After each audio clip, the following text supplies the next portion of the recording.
102.5. You're welcome to today's edition of Alhaji and Alhaji, the mother of all talk shows. Happens here every Saturday between now and 12 midday. Within this period, we'll be discussing national issues that have trended throughout the entire week, issues that have received attention on almost all the platforms in the country, social media, mainstream media, and all. We select a few of them worthy of discussion in terms of the discussions and how it's gone contextually, to bring out nothing but the truth and to bring out the tangents that are usually not discussed or lost out in the conversation. And that's what we intend to do this morning on Alhaji and Alhaji, the mother of all talk shows. As always, we bring you up to speed with the latest headlines of the newspapers before we look at the issues we are tabling for discussion today. And if you look on the front page of the Ghanaian Times newspaper, you find on the front page, 7 die, 23 injured in road crash. Heavy downpour in Accra, Kumasi, 2 die, property destroyed.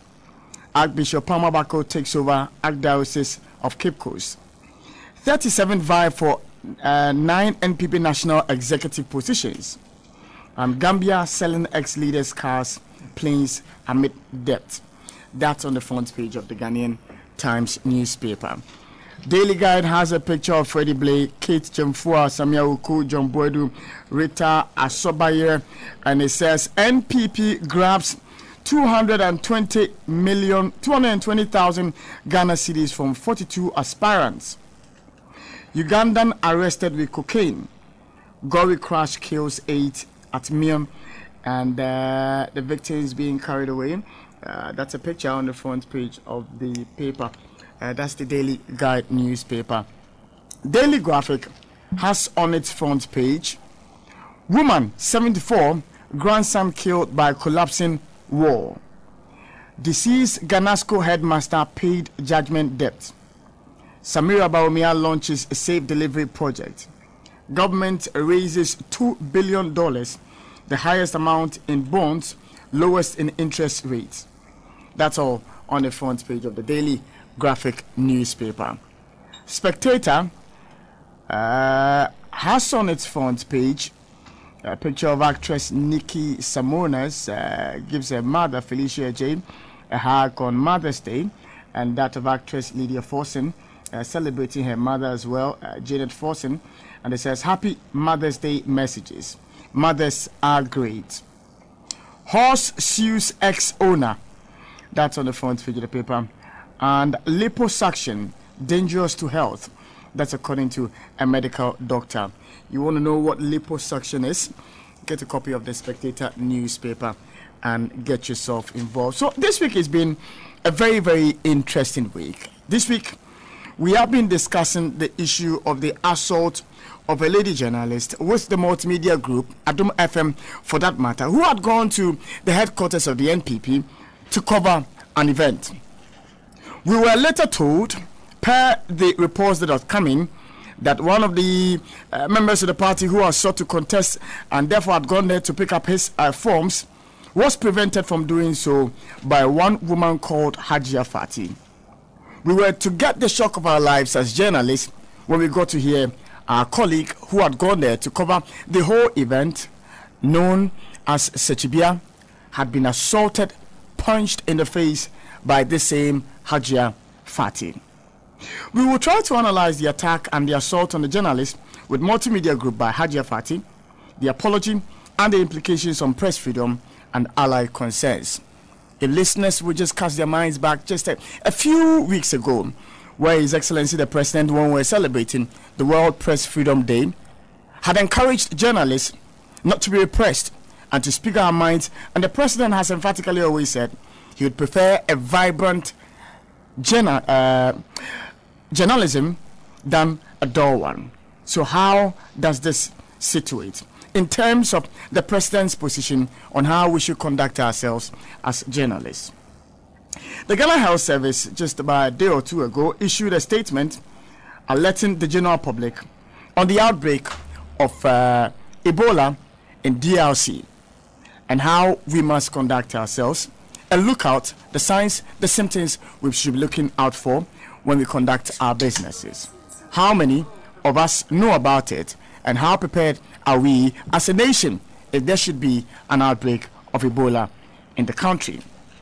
We will seek to discuss thoroughly the attempts to twist and turn the facts of Ghana's history, the case of President Akufo-Addo, that J.B. Dankwa founded the University of Ghana, and other related matters.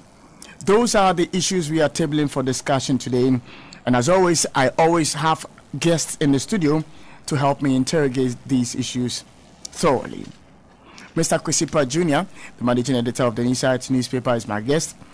The Honorable Samuel Kujata Ablakwa, Member of Parliament for North Tongue and ranking member on the Foreign Affairs Committee in Parliament, is also my guest. Ambassador Sampiyale, former High Commissioner to India, is my guest. And Dr. David Percy, student of history and politics, equally my guest. They will help me interrogate the issues. As you always know, your thoughts, your views, your comments play a very important role in our deliberations, and so we always entreat you and encourage you to do so. You can do so by sending us your comments on Twitter and Facebook. Simply go and look for the handle at Samuel Eshen GH. It's all spelled together. Samuel Eshen GH. I spell my Eshen ESHUN. Find me on Facebook and Twitter and start sending your comments through. We'll be glad to read these comments when they get through to me. But for those of you on Facebook who may be sending me messages on Messenger, kindly do note that if you do not add me on Facebook, it becomes problematic for me to see the text messages that you sent so I can read them. So you add me, you send the comments, and I'll be able to read them. So that's by way of joining the conversation this morning on the show. It's live on PAP MCGH. That's the wall of PAP MCGH on Facebook, and equally live on the wall of Radio Gold 905 FM.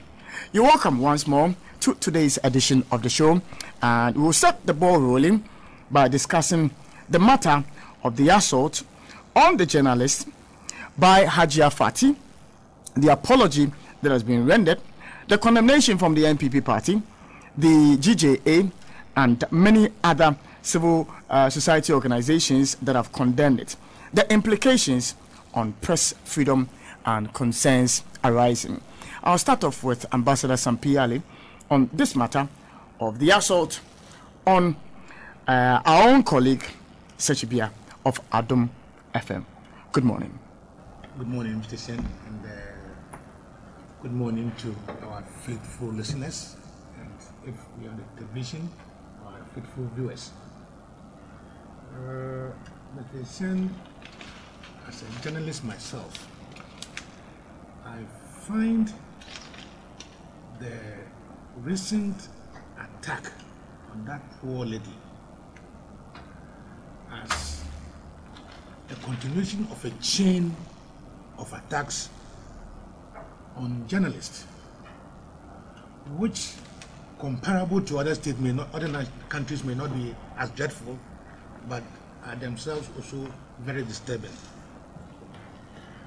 As journalists, we go to cover events so that all other Ghanaians who were not at the event may also have a glimpse of what was happening. I think that was the charge of the young lady, that she went to the party headquarters at the time when the party headquarters was beaming with a lot of activities concerning their elections.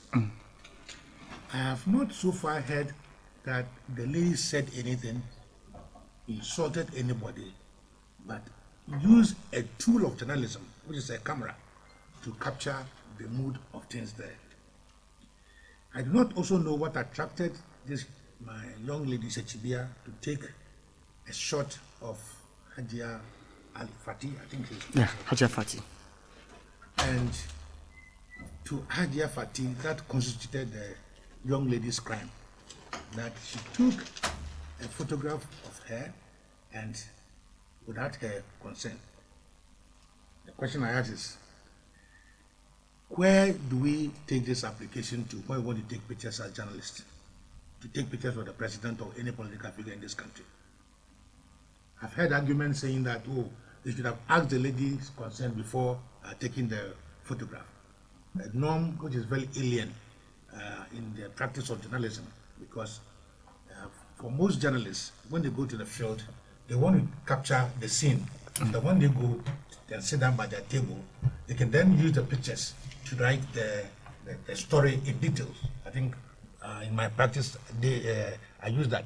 You go to the stage, these days we didn't have tape recorders. All we had was cameras and those things. So you take a lot of pictures, and then when you're going back to school at JIJ, then you were asked to use that to write stories. And I think that was what the lady was following. That practice was what the lady was following. From nowhere, this Hajia Fati slapped this young lady. And what is very painful is look at the size, the height of this Hajia Fati. Look at the normal conduct of Hajia Fati.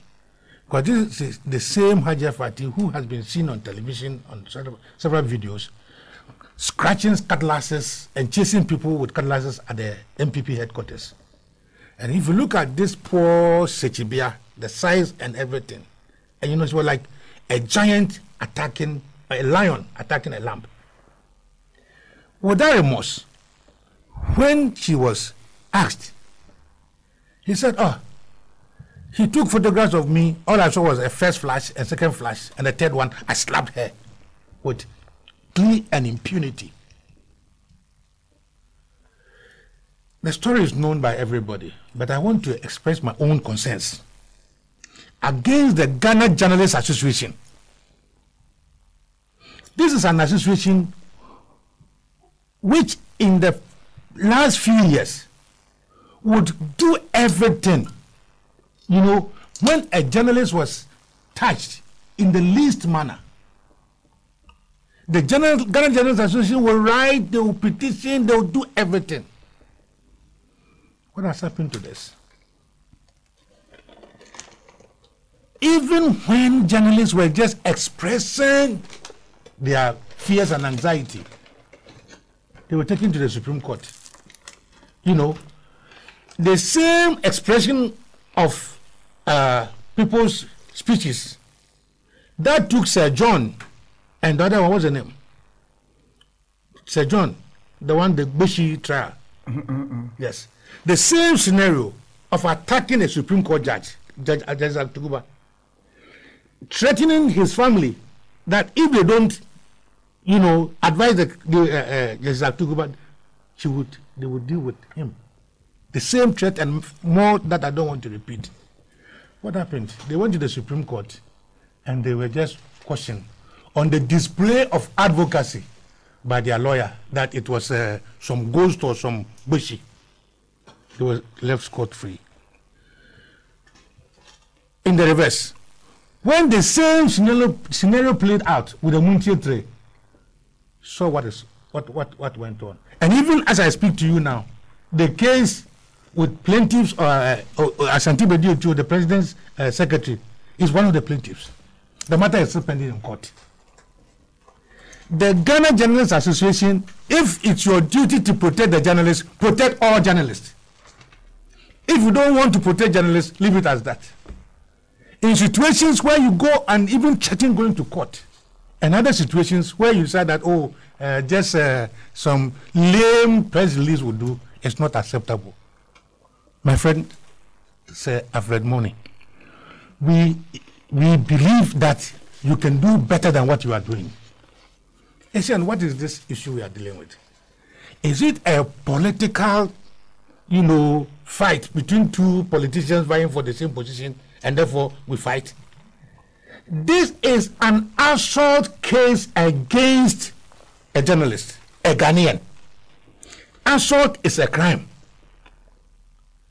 Assault is a crime which has to go to court, which has to be tried, because they have attacked a human being and the law does not permit it.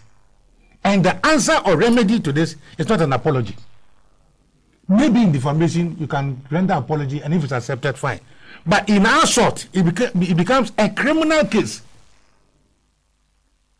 If, as a country, we want to define another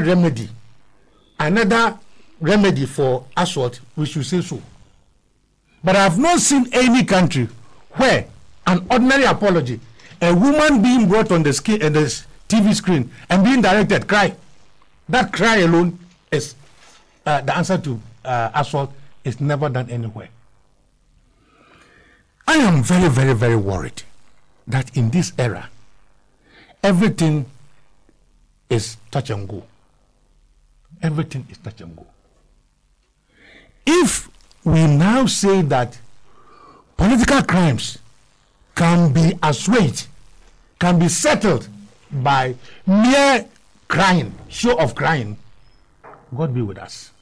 But I believe that, you see, multimedia, I'm even wondering why, in fairness, I must be fair to myself and to everybody, that when it touches Radio Gold and its journalists, when it touches other journalists, nobody cries.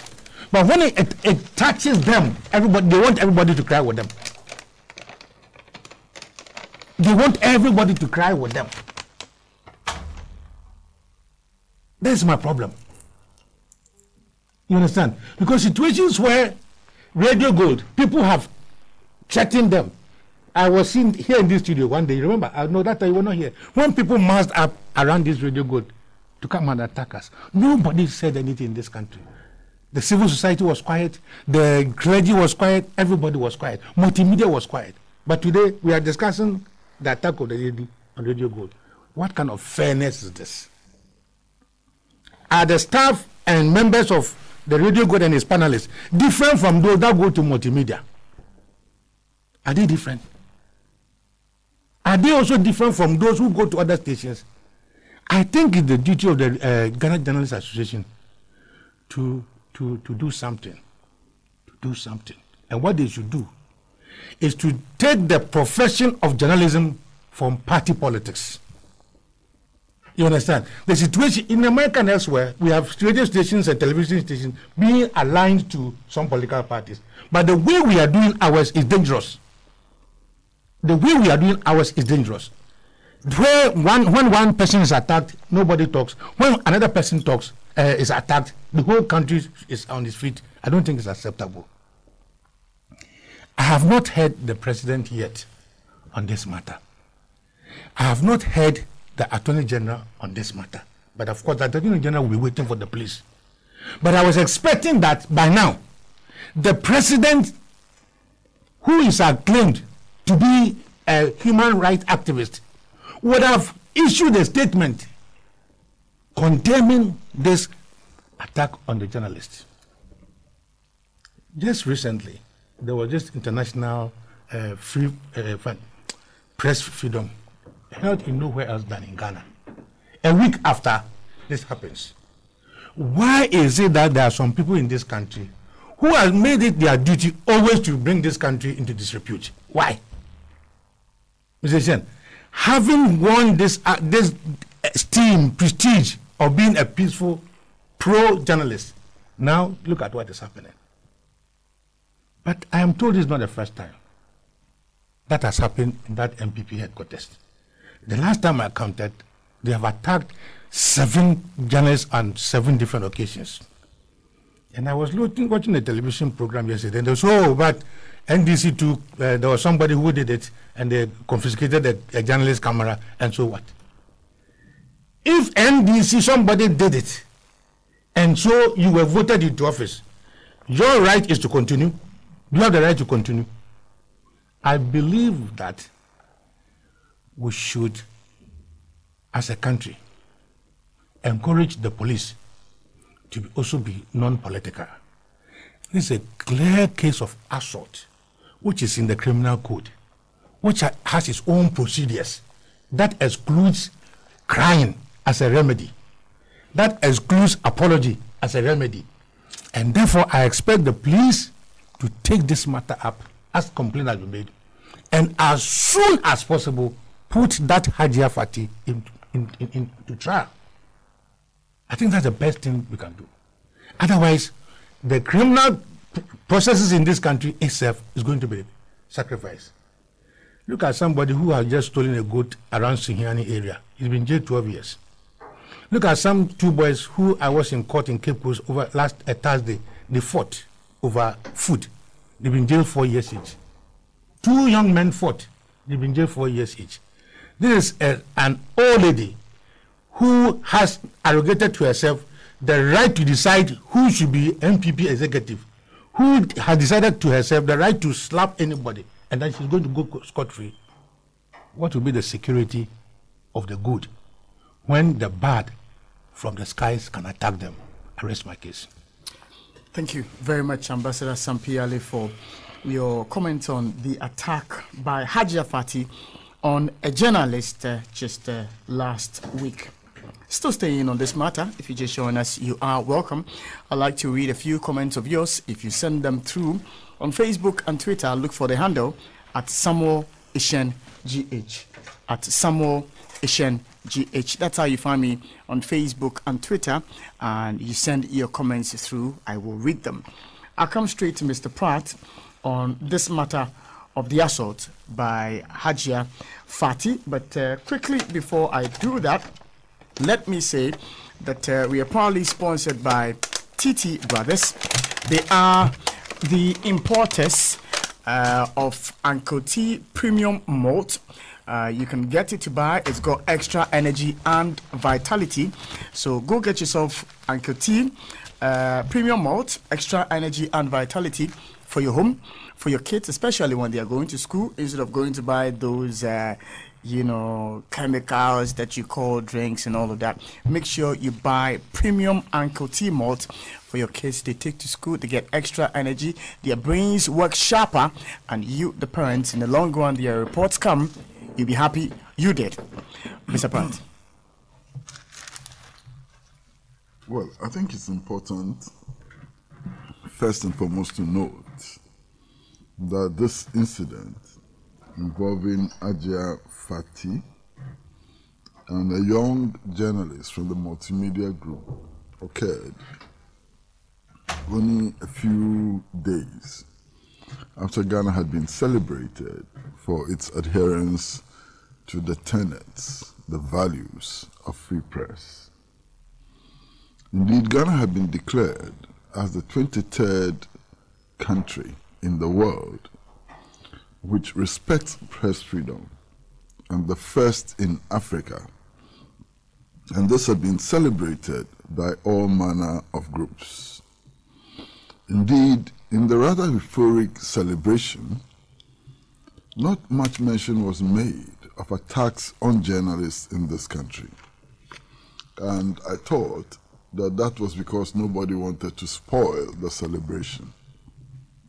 But even as we celebrated, many journalists across the country have become victims of assaults.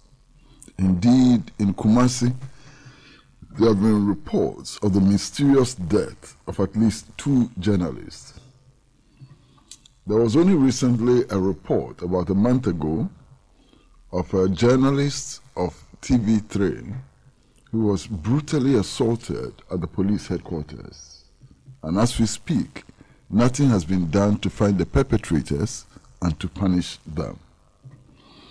So in the light of all these cases that we are aware of, it sounded strange that Ghana had been declared as the best country in Africa which respected press freedom.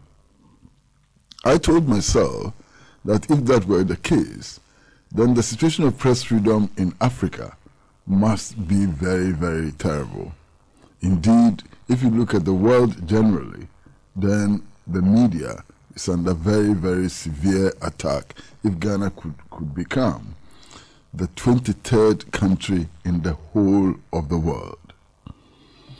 Be that as it may, a few days after the massive celebrations and the loud statements of Self-Patriotic Party headquarters, we are told that this journalist was among several that had gone to the New Patriotic Party to cover the collection of nomination forms in respect of the general elections in the New Patriotic Party. We are told that the confusion started when Hajia Fati sought to prevent Sami Crab from collecting nomination forms to contest as national chairman of the party. Now that is strange. It is strange to the extent that Mr. Sami Crab could not be protected against Ajia Fati. And indeed, as a result of the machinations of Ajia Fati, Sami Crab is not one of the contestants from what I've learned up to today. You know. So what kind of a party allows an individual to frustrate the exercise of the democratic rights of its members, or at least one of its members? How come that it is possible for only one member of a mass party like the New Patriotic Party to decide that Sami Crab is qualified or not qualified to contest elections? That's an issue which perhaps deserves examination. Because essentially what we're talking about are democratic rights. And it is the rights of members of parties to contest elections, to vote for candidates of their choice, or to vote against candidates of their choice. When that right is undermined or interfered with, it devalues the essence of democracy in the particular party. So the issue we are looking at is not just the assault on the journalists. We are also looking at broader internal democratic practice within the New Patriotic Party. In any case, this lady journalist happened to be around on duty.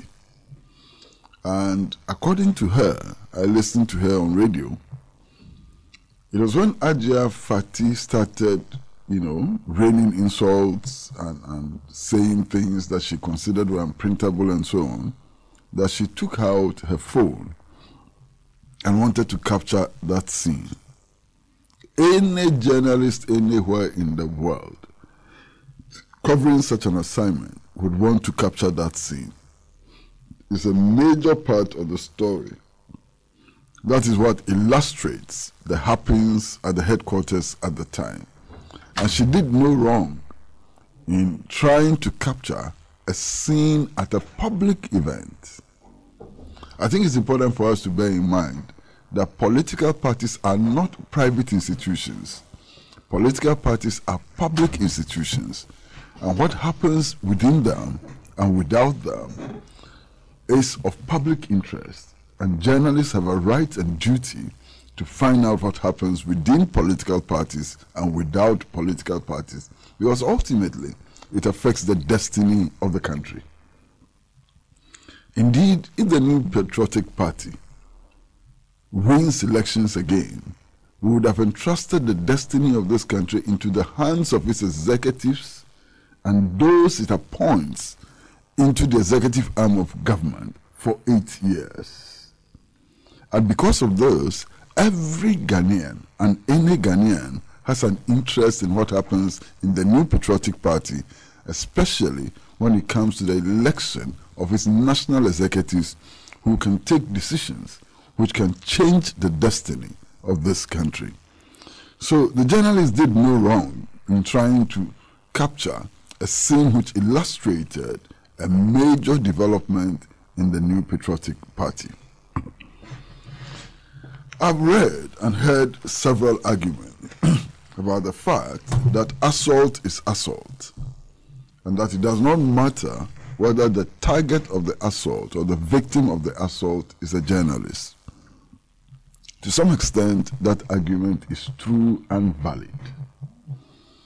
It is true and valid because assault of a journalist, in terms of our law, cannot be different from the assault of an onion seller or a cocoa seller. Assault is assault. But to the extent that the National Constitution actually set out several clauses and articles to protect the freedom of the media, emphasizes the point that the freedom of the media has a certain essence, which is distinguishable from the freedom of everybody else. And that we believe that the freedom of the media is actually freedom which is exercised in the service of society and on behalf of society. And to that extent that the freedom of the media takes on a certain color, takes on a certain level of importance, and so on. In any case, I think it's also very, very important for us to be discussing who this woman is. Because you see, ordinarily, if a member of the National Democratic Congress were to commit murder, why would you hold the National Democratic Congress responsible?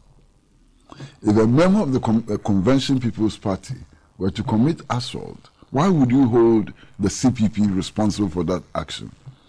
But I think it's important for us to look at other ingredients which will suggest very, very strongly that the New Patriotic Party has a responsibility in this matter.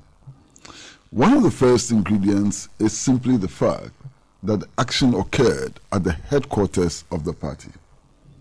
And because the action occurred at the headquarters of the party has a responsibility to all those it invites and all those it does business with to have what in law they call the care of duty, is it? Fantastic, Mr. Lawyer. Thank you very much. You know, to protect those it does business with on its premises, or those who happen to be on its premises lawfully, and so on. And in this case, that is the responsibility of the New Patriotic Party, which it failed to honor, and so on. Now, besides that, I think a history of Hajia Fati is important. I first met Hajia Fati in 1991, leading on to 1992. Indeed, she started off as an activist of the Dankwa Buzia Club, who was exceptionally loyal to the cause of Professor Albert Edubuahini, who became the first presidential candidate of the New Patriotic Party in the 1992 elections. Hajia Fati was an extraordinary activist. She was part of the very few people who in the early days demonstrated in opposition to what was then perceived as a military dictatorship and suffered severe consequences. I recall a time in 1992 when a demonstration was organized by the Joint Action Committee of opposition parties, and the police attempted to stop that demonstration, and Hajia Fati was beaten to pulp. Indeed, when she was brought to the headquarters of the New Patriotic Party and I saw her, I thought that she would not survive it. I thought that that was her end, and so her body, which I thought was lifeless, was then taken to the clinic of Dr. Safwedu, who worked on her and restored her life.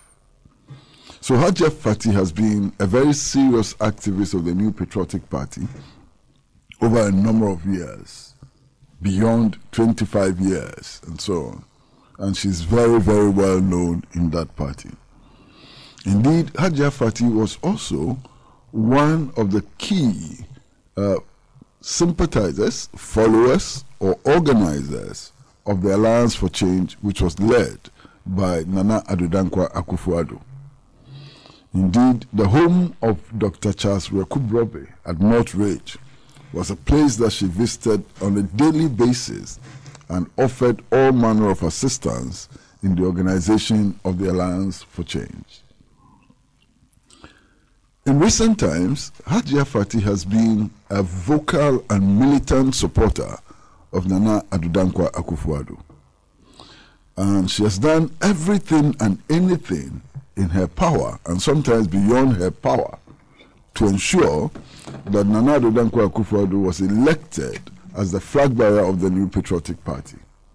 And even thereafter, she has hounded all opponents of Nana Addo Dankwa Akufo-Addo. There is one incident in which the General Secretary of the party, Mr. Kwabena Eje Ejapong, was actually verbally assaulted, and the rear window of his car, was smashed, and so on. This also happened in the party headquarters. there have been various reports of violence in the NPP headquarters, which in one instance led to the burning of a motorbike, and another instance led to the burning of a car, and so on. So this assault on the journalist is not new. And indeed, the statements which I've heard over the week that the NPP headquarters is becoming a most dangerous place for journalists and those who disagree with the NPP establishment may be true, given the record of the things that have happened in that headquarters. Now, Hajia Fati did not initially deny that she assaulted this journalist. She admitted that she assaulted the journalist, and she claimed that this journalist was assaulted because she did not seek permission to take her photograph. In fact, if journalists are to be assaulted for not seeking permission to take photographs, I wonder how many journalists will be walking the streets of Accra. We'll all be walking with clutches and red eyes and so on. Now, when you cover an assignment and people play roles in that assignment and so on, we do not need permission to take their photographs. It is when you appear to be invading the privacy of your target that you need their permission. If you went into somebody's house without permission and tried to take a photograph of his or her bedroom and so on, you would need permission to do that. But you would not need permission to take photographs at a press conference of officials or members of a political party who have gathered for that purpose. And I think it's important for us to establish that. Hajia Fati then goes on to say that she did not know that she was a journalist. Maybe she's right. Maybe she's speaking the truth. But not knowing that somebody is a journalist does not authorize you or confer the right to assault that person on you. And whether she was an onion or tomato seller or a cocoa seller, or indeed a grass cutter hunter, and so on, cannot justify the assault on the woman. I'm deeply worried by some of the reactions that I'm getting. And some of my worries are captured in an article which is published by the Ghanaian Times of today on page 8 of Ghanaian Times of today. And it is authored by, Daily Graphic of today. I'm exceedingly sorry. And Sammy, thanks very much. Daily Graphic of today, page 8. And it is authored by a Major Kofi Ba Bentum, retired. And it's a very interesting article. Of course, it has political nuances. But if you take the political nuances out of it and so on, I think it's a brilliant article. And I'd like to read just a few paragraphs to illustrate the point that I'm about to make. It says, "This is a straight assault case, and one would have expected that it would be treated as such. Unless we want to believe that now assault has different colors, and an assault by a party person is different from an assault by a bookman at the New Plant Station. But what did we hear? There were all manner of calls on the political party in question to issue a disclaimer as if that was the core of the issue. There were also the usual threats by various organizations and pressure groups. All this while, we were not even aware the victim had launched a complaint with the police. And this is what is making some of us media watchers a bit worried. Cases of media personnel being assaulted by unscrupulous persons are very common in Ghana. It's a very, very significant statement. And indeed, this is why earlier on, I questioned the ratings that Ghana had had. You understand? Because as the writer says, cases of assault by unscrupulous persons on media personnel is common in Ghana. And if it's that common, how come that we are getting all of these accolades and so on? And then he goes on and he makes other points. I think that there's some merit in treating this case as a pure case of assault. And therefore, one may wonder why until this time, many other cases of assault have not been treated as such. We have tried to follow up this case and to build up a history. And we've made contacts with some personnel at the Nima police station. And the Nima police station has a record of cases like this which happened in the MPP headquarters. Some of them involving the same Hajia Fati. And indeed, on all occasions, party leaders went to withdraw the case. Why would she not continue? Why would she not continue when on all previous occasions party leaders went to withdraw the case from the police station and treated it as an internal party matter? Indeed, as we speak now, there's a similar case before the magistrate court at the Workers' College, I think it's called 1 or so, where two members of the New Patriotic Party are facing charges of assault because they attacked a member of the New Patriotic Party last year in the party headquarters with horse whips. And they beat their victim so badly, that she was so badly injured and so on. They beat her so badly. That case is before the circuit court, at the magistrate court at the Workers' College. Now, if party members would beat themselves, would injure themselves at their headquarters in the full glare of party officials and so on, what would they do to you and I, who are non-party members? What would they do to you and I if they can beat themselves to this level? Now, it's important also in discussing this matter to take cognizance of some of the things that have happened in the past. In this same party, New Patriotic Party, a regional chairman who therefore qualifies as part of the national leadership, you understand, was killed with an acid attack. Of course, that case is still before the courts, and we are stopped from making prejudicial statements. And therefore, we cannot discuss that case which is before the court. But it is a fact that the regional chairman of the party was killed in an acid attack. And from what leaders of the party themselves have said, not what I'm saying, from what leaders of the party themselves have said, it appears to be an internal matter. What is it in the New Patriotic Party which creates the conditions under which party members can kill themselves in acid attacks? What is it in the New Patriotic Party which makes party members physically assault their elected leaders? What is it in the New Patriotic Party which makes it possible, desirable, or normal for party people to destroy the vehicles of their elected leaders? These are things that all of us need to worry about.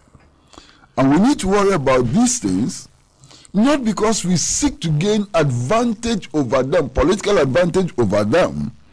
We need to worry about these things not because we are MPP and CPP and hope one day to beat them in an election. We need to worry about them because these things send signals about the state of the protection of individual liberties in our country. These things send out worrying signals about our adherence to democratic practice. These things send signals about political leaders and their level of intolerance or tolerance and so on. And that's why we ought to be very deeply worried. I am not one of those who will jubilate that any citizen of this country has fallen foul of the law and has been tried and committed or convicted, to a prison sentence. Why should I jubilate? Why should I be happy that Ajia Fati, is sentenced to a jail term of 2 days, 3 months, or 6 months? Why should I even be happy if she's fined and so on? But you see, the point needs to be made that if we want to build a democratic society and live in a society where our rights are protected and so on, the law ought to work. So those who are calling, like Occupy Ghana and so on, who are calling for this matter to be dealt with expeditiously as a crime and so on, are not doing so because they love or hate Ajia Fati.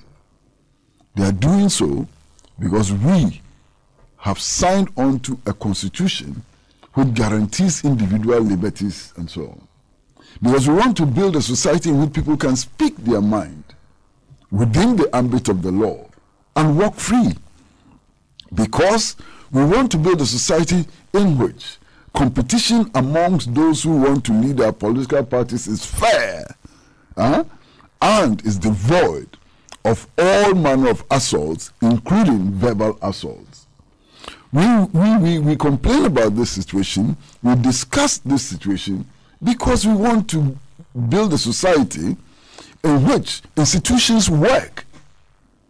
We are concerned about this situation because we want to build a society in which journalists, like all citizens, including onion sellers and so on, can go about their lawful business without let or hindrance. That is why we discuss this matter. And I must conclude that this is indeed a bloody stain on the reputation of Ghana. This is indeed a bloody stain on our effort to build a democratic, unitary republic. And I'm sad that this happened at the time that it happened, and I'm sad that what is happening is happening. There's one other small thing that I like to mention. I think it's been mentioned already by Ambassador Sampi Iyali, and I fully agree with him. And I like to emphasize it.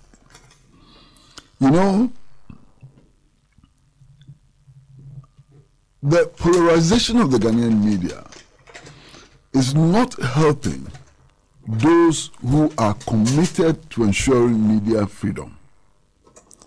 The polarization of the Ghanaian media is assuming proportions which are shocking and which are not even in the interest of the Ghanaian journalists.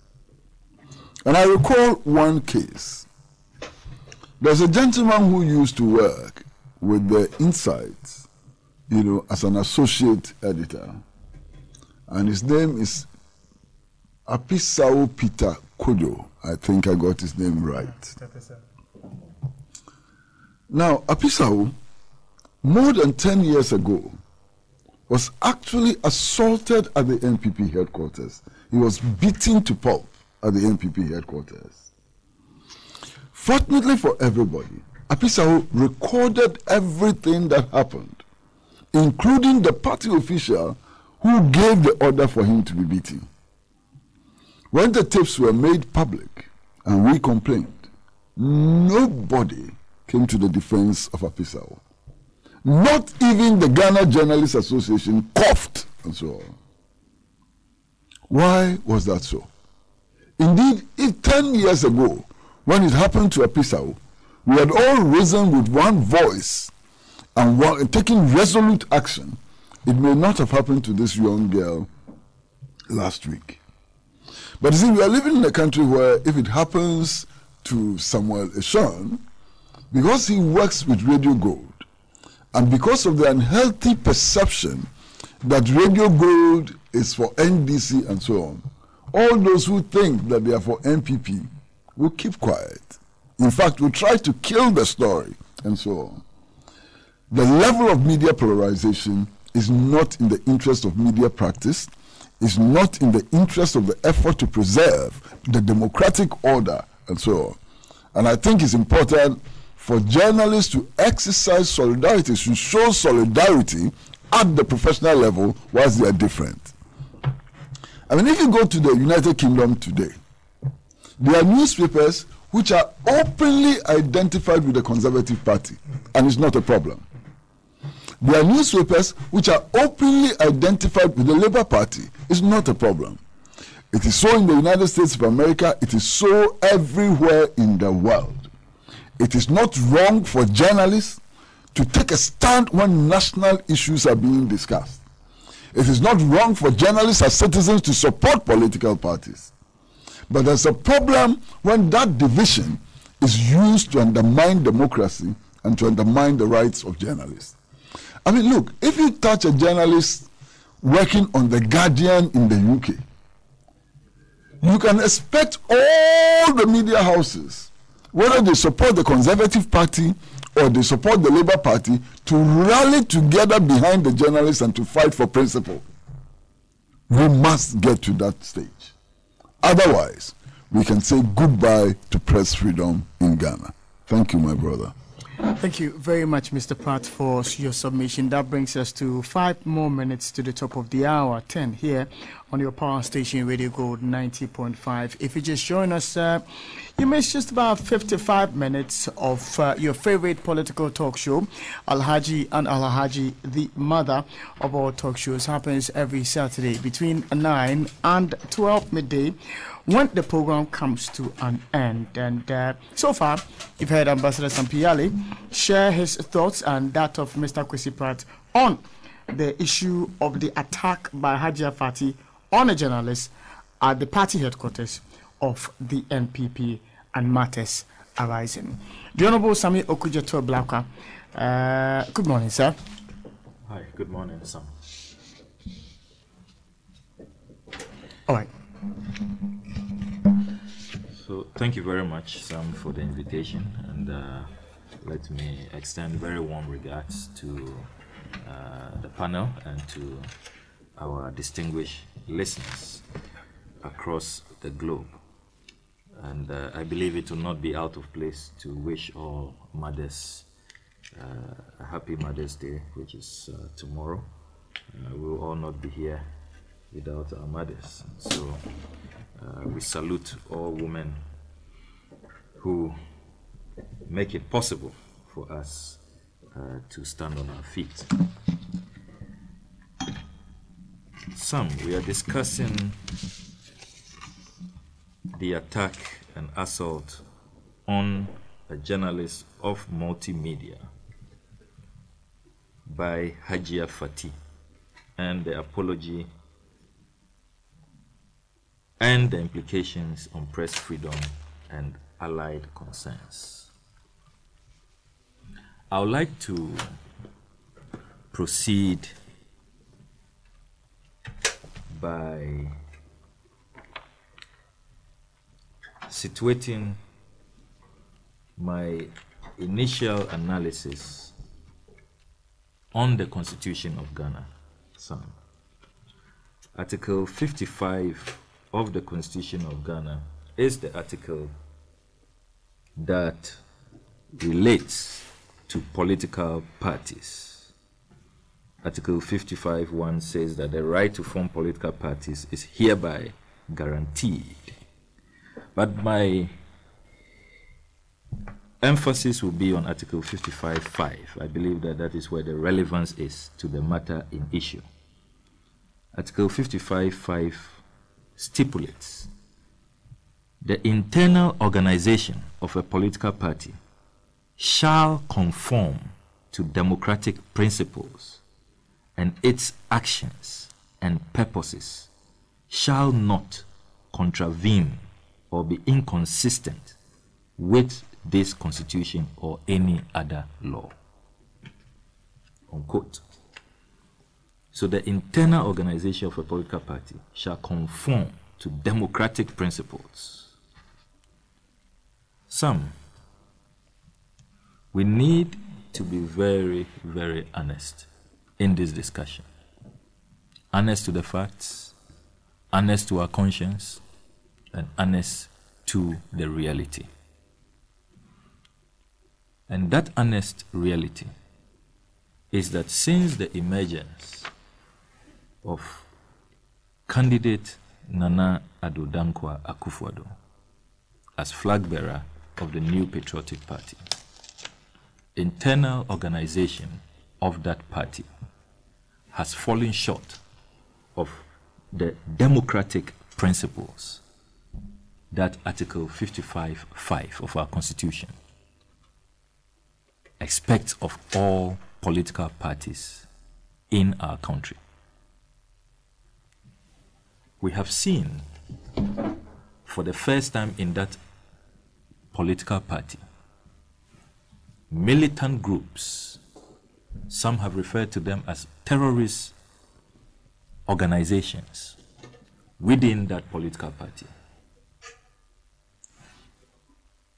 Call them Delta Forces, call them Invincible Forces. They have had the tacit approval of the leadership of that political party.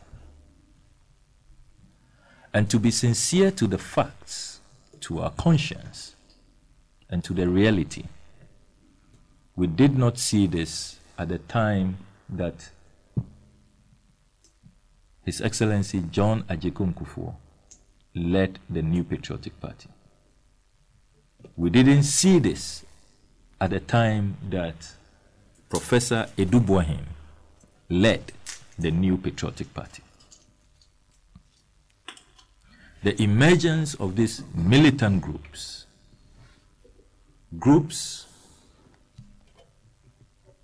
that use violence to perpetrate their objectives.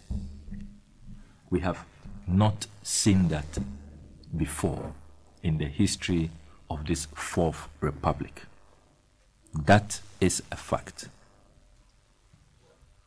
You do recall, some, that the candidate himself was caught on tape admonishing youth of his party in Koforidua in what became known as the infamous "Or Die Be Die" speech, where he told the youth that there's a notion out there that Akans, those who form the large support base of the New Patriotic Party, are cowards, and that it is time for the youth of the New Patriotic Party to show political opponents that they also have mienu, that they have balls, and that they can stand up. Then you recall the other speech, Etiwakra Yechire Omu Bibi Kakra Woho. Again, a violent admonition.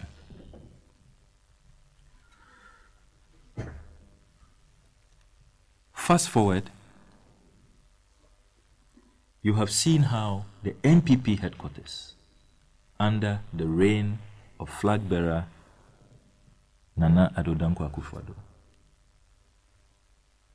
continuing into his presidency as President of the Republic, the NPP headquarters has become the center of a lot of violent activity. All of this sudden condemnation of Hajiya Fati, is it because this time she has taken it out on a journalist? Have we not been in this country over the last 5 years where Hajiya Fati has been a constant feature, using violence at the NPP headquarters? There's a famous picture of her which went viral many years ago, of her wielding cutlass. It's an accompanying video where she was brandishing the cutlass and daring people to just approach her, bring it on, if they think that they could stand up to her. There was no condemnation. Hajia Fati was not reprimanded.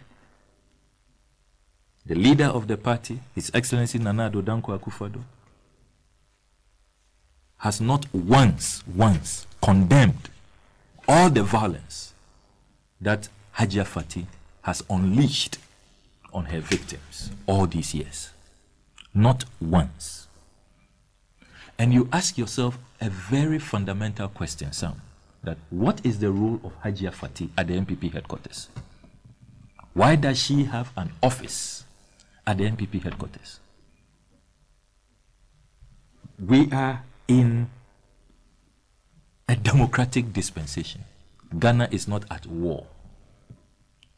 Political parties, if you look at Article 55(3) of our Constitution, it says, subject to the provisions of this article, a political party is free to participate in shaping the political will of the people, to disseminate information on political ideas, social and economic programs of a national character, and sponsor candidates for elections to any public office other than to district assemblies or lower local government units, unquote.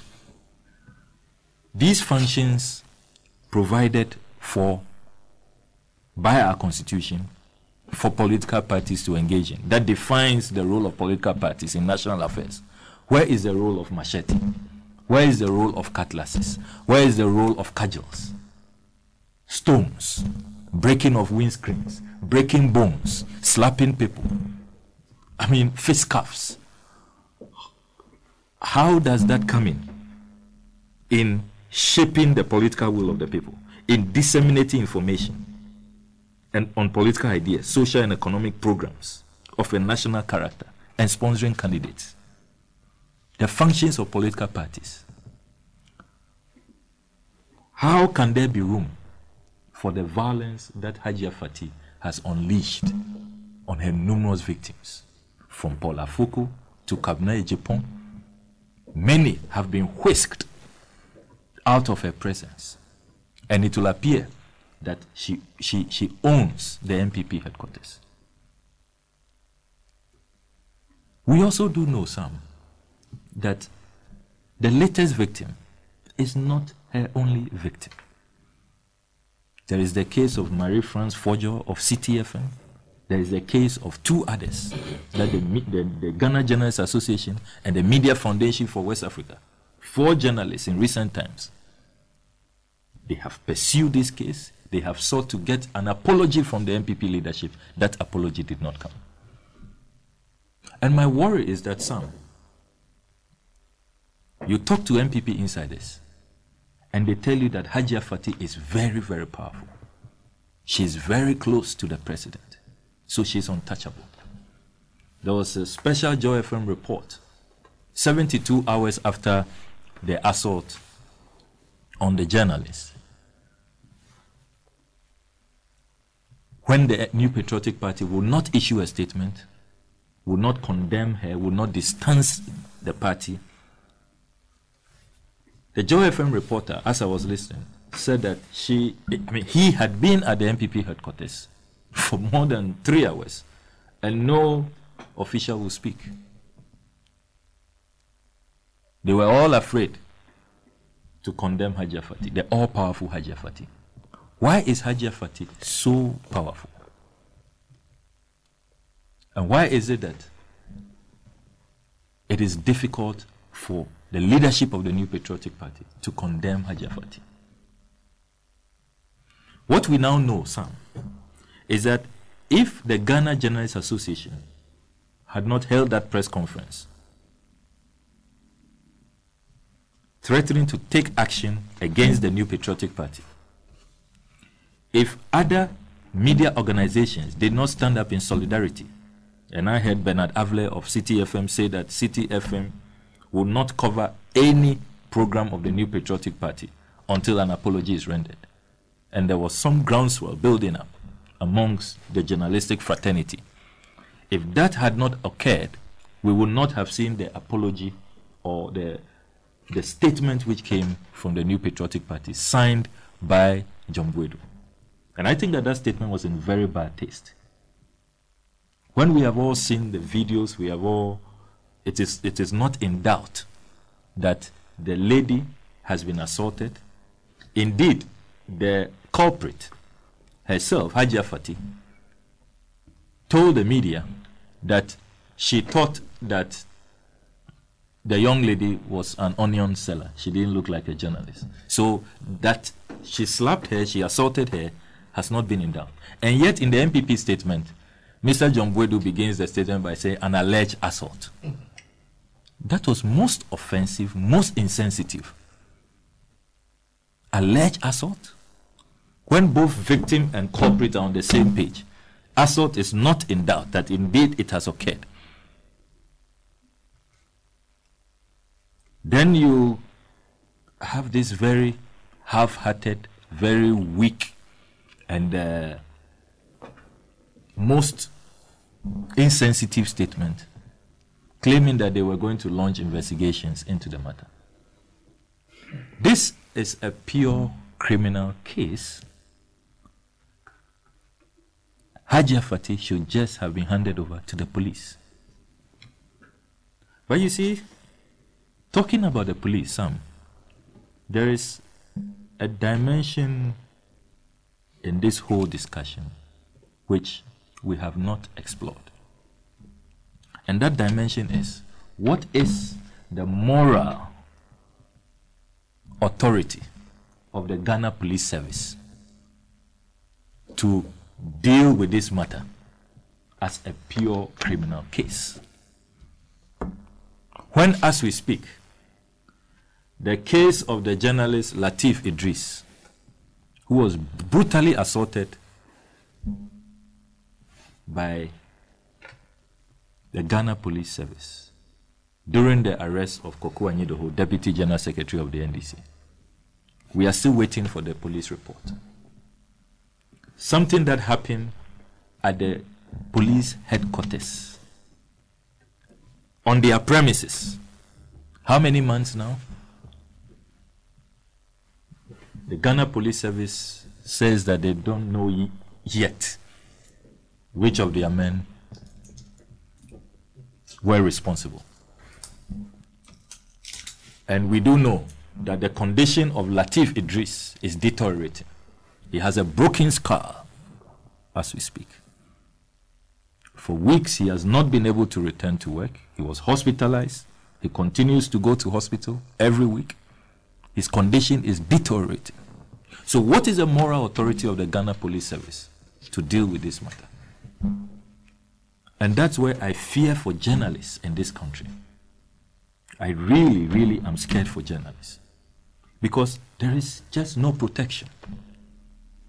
The Ghana Police Service appears helpless. They themselves have joined the fray, and they are as guilty as Hajia Fati, and I must say elements within the Ghana Police Service. Not all police officers, elements.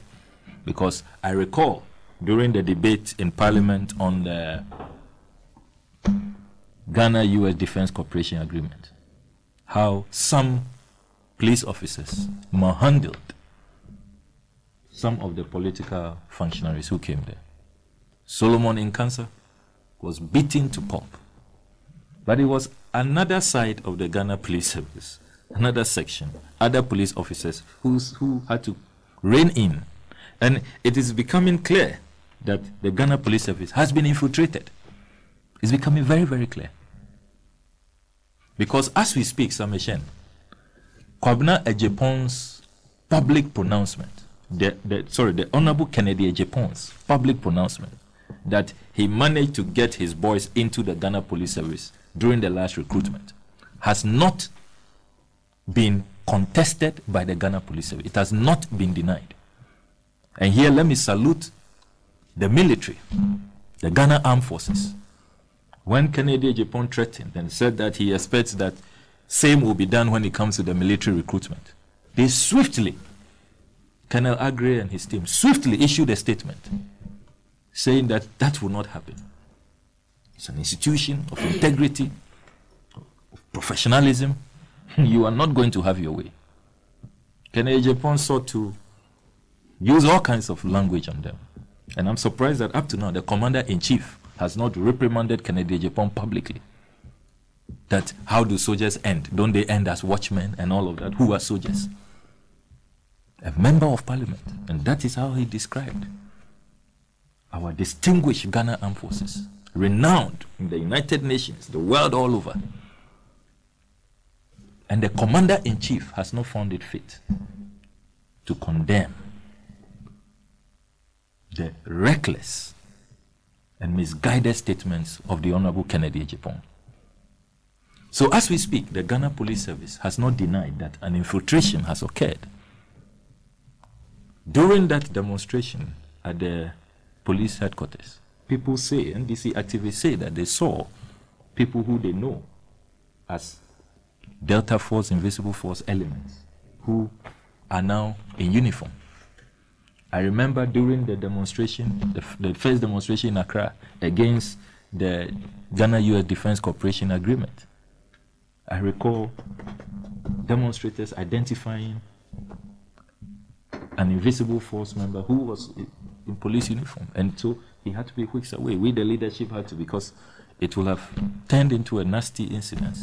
Because demonstrators thought that, look, these are guys who come as agents provocateurs, who come to just foment trouble, and then demonstration, otherwise peaceful, is derailed, and then there is disaster. So we have a situation where you wonder who really will come to the rescue of Ghanaian journalists. And what is more worrying, Sam, in all this discussion, the National Media Commission has been silent. And I have had occasion to draw attention to the fact that the current National Media Commission as constituted, there are people there who I respect very much, but they are too docile. They are comatose. They are just non-existent. If you look at Article 167, Article 167A, which spells out the functions of the National Media Commission. Article 167 of the Constitution of Ghana states, the functions of the National Media Commission are A, to promote and ensure the freedom and independence of the media for mass communication or information. Freedom and independence of the media. So, yes, we commend the Ghana Journalists Association for speaking, but it's just an association. Yes, we commend them. But the body with the constitutional mandate to stand up for journalists and to protect journalists, the National Media Commission, is too quiet. It's too docile, too dormant. It's just non-existent. And that is not good for a democracy. Because it is for a reason that the whole of Chapter 12 of our Constitution is dedicated to the freedom and independence of the media. When media freedom is attacked, when journalists cannot work freely, when there are sections of our society, territories in our country, which include the MPP headquarters, where journalists do not feel safe. I was so sad reading a statement from the Media Foundation for West Africa, asking journalists to be cautious when going to the MPP headquarters to cover events. Ask how cautious can they be? So now what should the journalists do? Go and get guns, get some of Hajia Fatih's cudgels and put it in their pockets in addition to their recorders and their pens and notebooks. How cautious? How can journalists protect themselves? What can they do? And so, Sam, it is very, very crucial that this matter is not toyed with. It's not joked with. Yes, you go on your knees, you cry, you say you've apologized. Is that it? So we have all moved on? Is that it? And the notion that some sections of our society can be slapped, can be beaten, and it will be fine. That onion sellers, you heard Hajiya Fati's statement that she thought that the journalist was an onion seller. She didn't dress like a journalist. She didn't look like a journalist. How are journalists supposed to look or supposed to dress?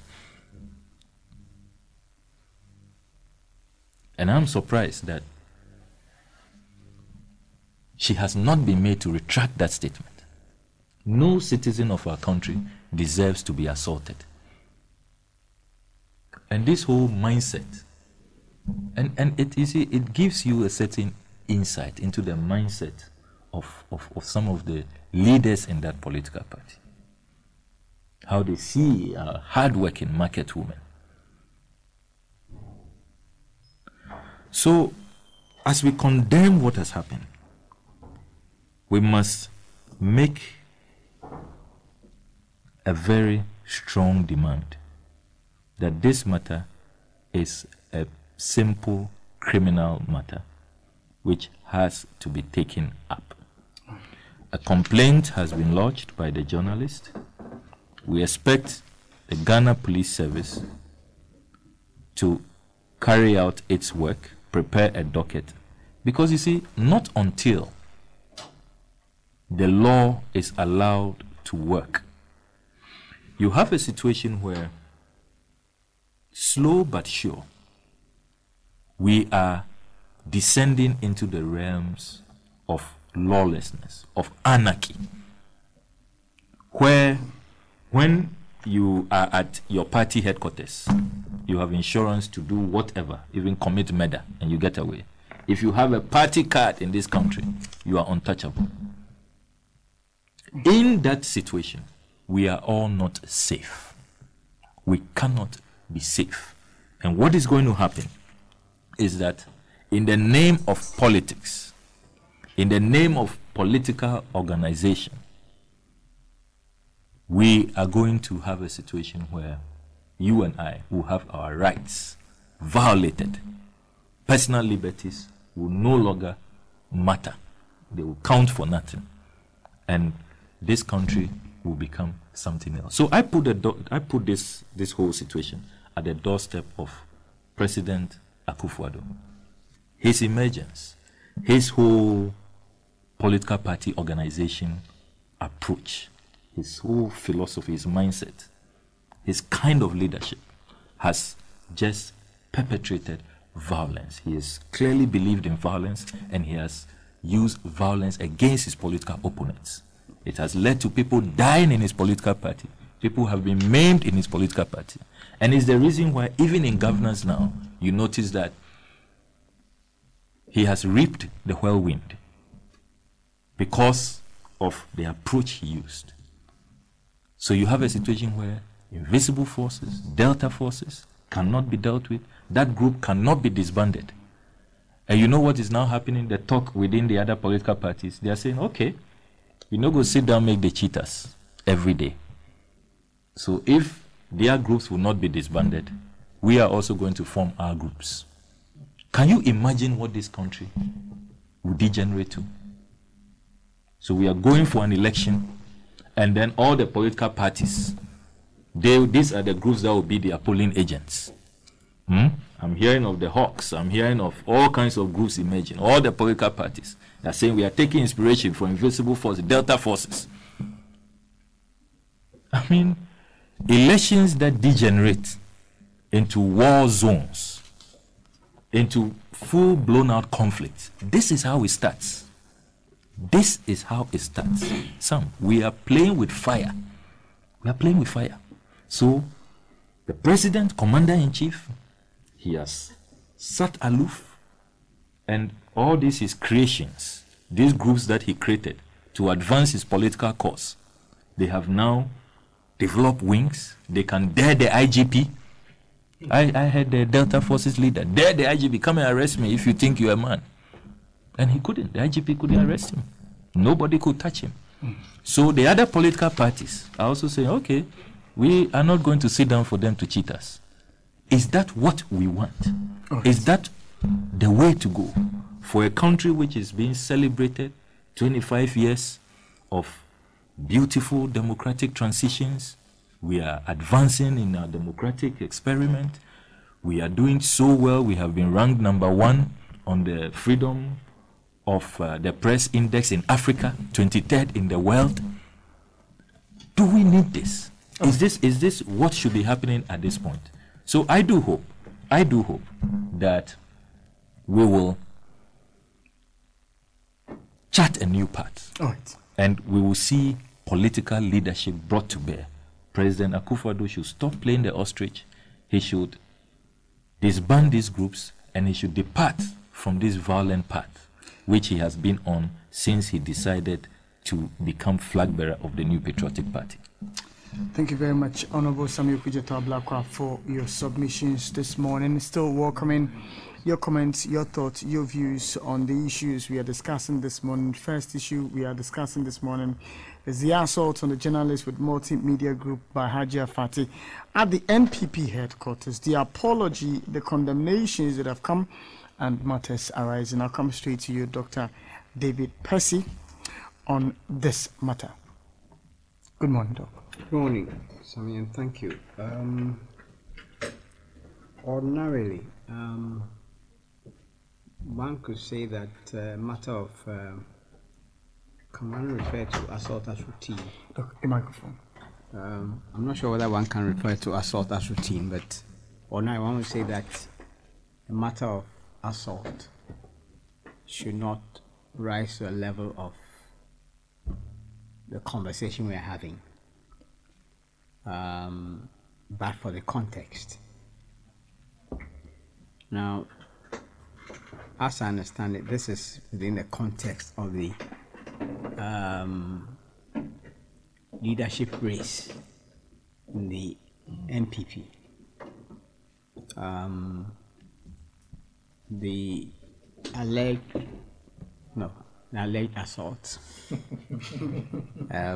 supposed to have happened in the course of one of the possible contestants being prevented from picking up nomination forms. Yes, Sammy Crab, right? I don't know what position he's contesting for, but all of this has to be located within the history of the leader of the MPP, now president of our country. That his entire rise and consolidation of his position in the MPP has involved the regular use of violence, the threat of violence, thuggery, terrorism, call it what you will. We saw it in full display in the ouster of Paul Apoko in Kwabena, Japan.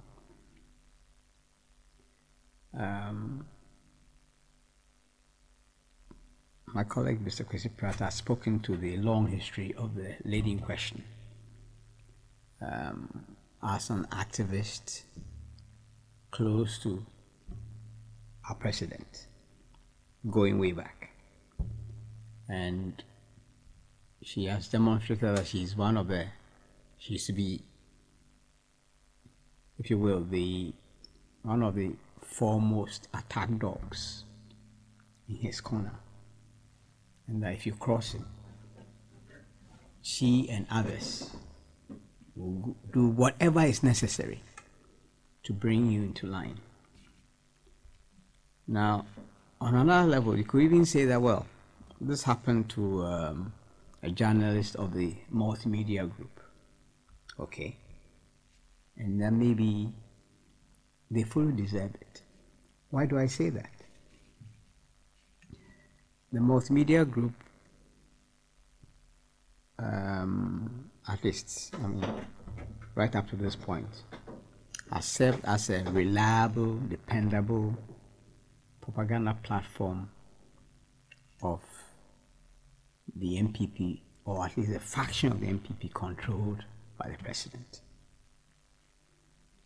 I recall that, for instance, in the days just following the victory of the MPP, ahead of the inauguration of the president, and even thereafter, the various platforms of the multimedia group try to present, the various complaints about hooliganism, about people beating people up in the course of wild celebrations, taking over various stuff, toilets, toll booths, whatever. And on any of the platforms controlled by the multimedia group, you could see journalists struggling valiantly to suggest that what was happening was not real. At best, the fruit of the wild imagination of those who are accusing the MPP and its leader. Okay. And maybe, and you can see that significant sections of the media have become fully domesticated, who would engage in self-censorship if it involves matters that will cast the MPP in a bad light. And perhaps as a loyal servant of the MPP, it was a thinking of the lady that, look, being someone on our side,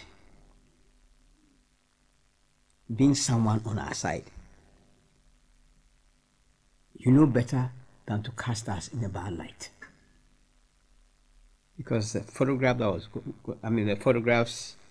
the footage that she was trying to capture would have reflected badly on the party.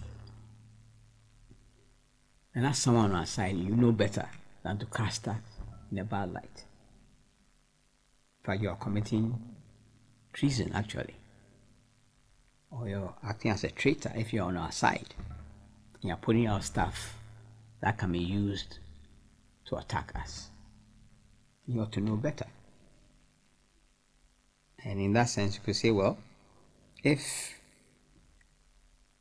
perhaps not all the journalists, but the platform as a whole, the various multimedia platforms have lent themselves to this role, then they should fully expect that in the context of these battles, and the MPP fully understands that this is war. Of course, it's war to be fought at a level of ideas, programs, policies, solutions to the real problems that our people have. But they are not above getting physical. And the entire history of the MPP is that of a party that has been built on intolerance. You can go all the way back. So, I have no doubt in my mind that a decision has been taken at a very high level that some particular individuals should be prevented from contesting. One reads stories about people being spoken to quietly to step away, hesitant or stubborn. Yes, then maybe it is time to get really physical so they understand fully that it will not be countenanced. Now, I haven't heard much of the conversation on this aspect of the issue, that it is the contestation for power and control of the MPP, which is really the issue. And that in that matter, all the agents, all the tools that have been deployed in past struggles will be used. Okay. You may pray that it may not rise to the level of acid baths. But if that is what is required, it will get there. Okay. Now, in his contribution, the Honorable Kujetu made a point about the various paramilitary formations in the MPP and the conclusion by various other parties that if the MPP has quote unquote been allowed to create these formations, they will also build their own. And one must, to be fair, one must acknowledge the responsibility of the last government in allowing that to happen right before our eyes, with the involvement of foreign mercenaries. Okay, and a clearly stated program of what was the title of the program? Assaulting the pillars of. Yes, this was allowed to happen right in front of our eyes, when the government had the power and the means and the instruments to deal with it. It was allowed to incubate, and now we have fully hatched chickens. I'm afraid the solution is not other parties, quote unquote, developing their own formations, because that is sure the path to warlordism, to the breakup of our republic. And already there are many fissures in this One Ghana Republican project. There are many. And if we throw in this, then what we are surely going to have is a conflagration. And in terms of, the point has been made that this is a purely criminal matter, and therefore it ought to follow a certain routine, investigation, prosecution, etc., etc. But one would have to have been absent from Ghana, or certainly not an observer of the Ghanaian situation, to believe that that path is what would be followed. Because the Ghanaian police have told us that they always make a judgment as to whether a matter is political. And we've been told in the course of this conversation that this is not the first time that this foot soldier of the party has misconducted herself, quote unquote, and that in every case the party has intervened. And I have no doubt that it will intervene again, and that any policeman, any police officer who is foolish enough to want to take this thing beyond where he should take it will be shown where power lies. So I mean, and then the point has also been made that, hey, you even have an extant case of the assault of journalists involved in the arrest of the Deputy General Secretary of the NDC, Mr. Koko Anyido. And what has come to that? The MPP fully well knows, and this tactic has been played out several times, that, oh, there'll be a period of,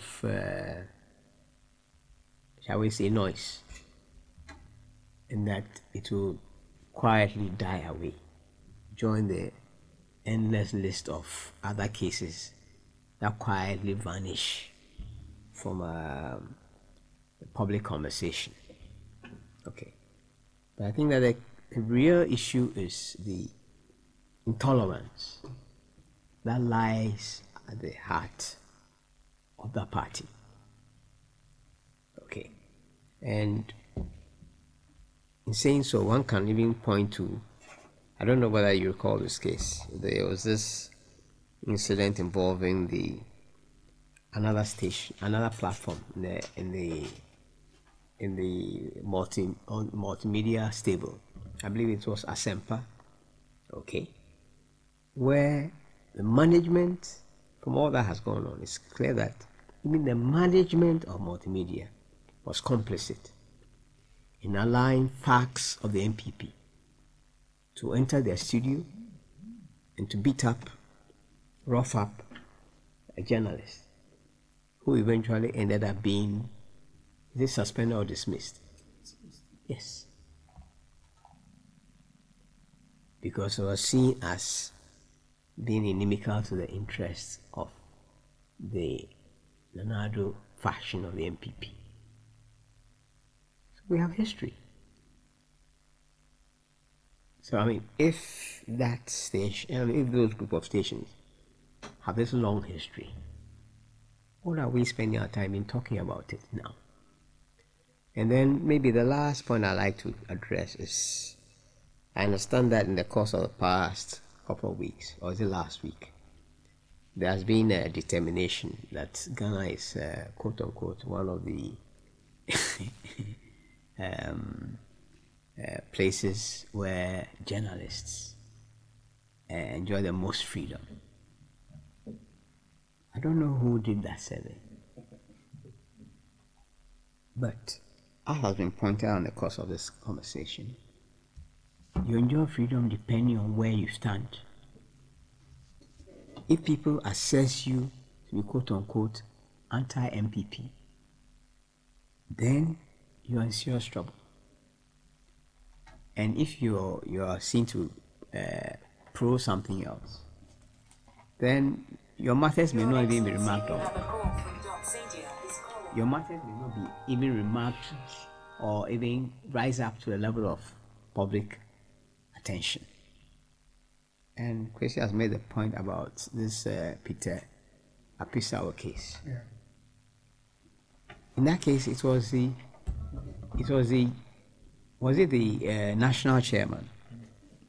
It was the national chairman of the NPP who was urging that he should be properly disciplined. You don't attract any sanction. You don't attract any protest from the Journalists Association, which has proven itself to be completely partisan in these matters. So who are we, ordinary citizens, to be making protestations when the Union of Journalists itself has proven that it is completely partisan in these matters? Now, whatever the public protestations, all it might take is some indoor conversation, and the matter will be dropped. And that is as far as I think this matter will go. I'll stop here. Doc, thank you for your submission. That brings us to 10:43 here on your power station, Radio Gold 90.5. Alhaji and Alhaji is the show you are listening to this morning. I'll go ahead and read a few text messages that I have this morning. Looks like I'm having a little challenge with my text messages. I'll try and read just a few of them that have come through. I see lots and lots of messages coming through, but I'm unable to open these messages. I don't know why, but I'll try my best to see if I can get the few that have come through so far.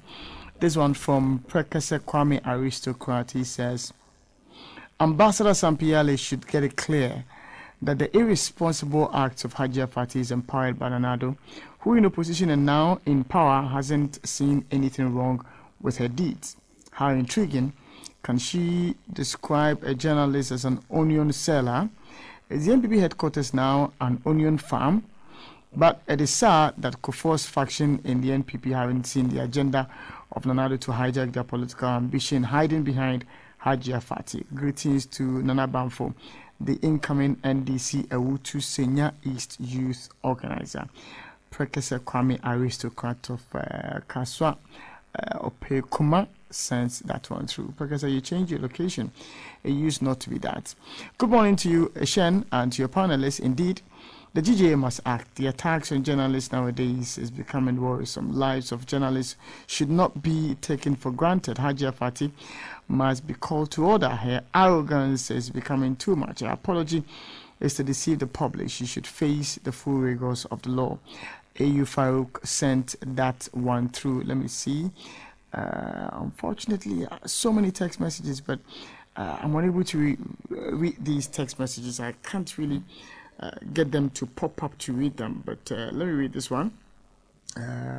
Okay, this one says that did you know that my grand uncle the Lamanche Ni J Onano gave the land for the establishment of University of Ghana?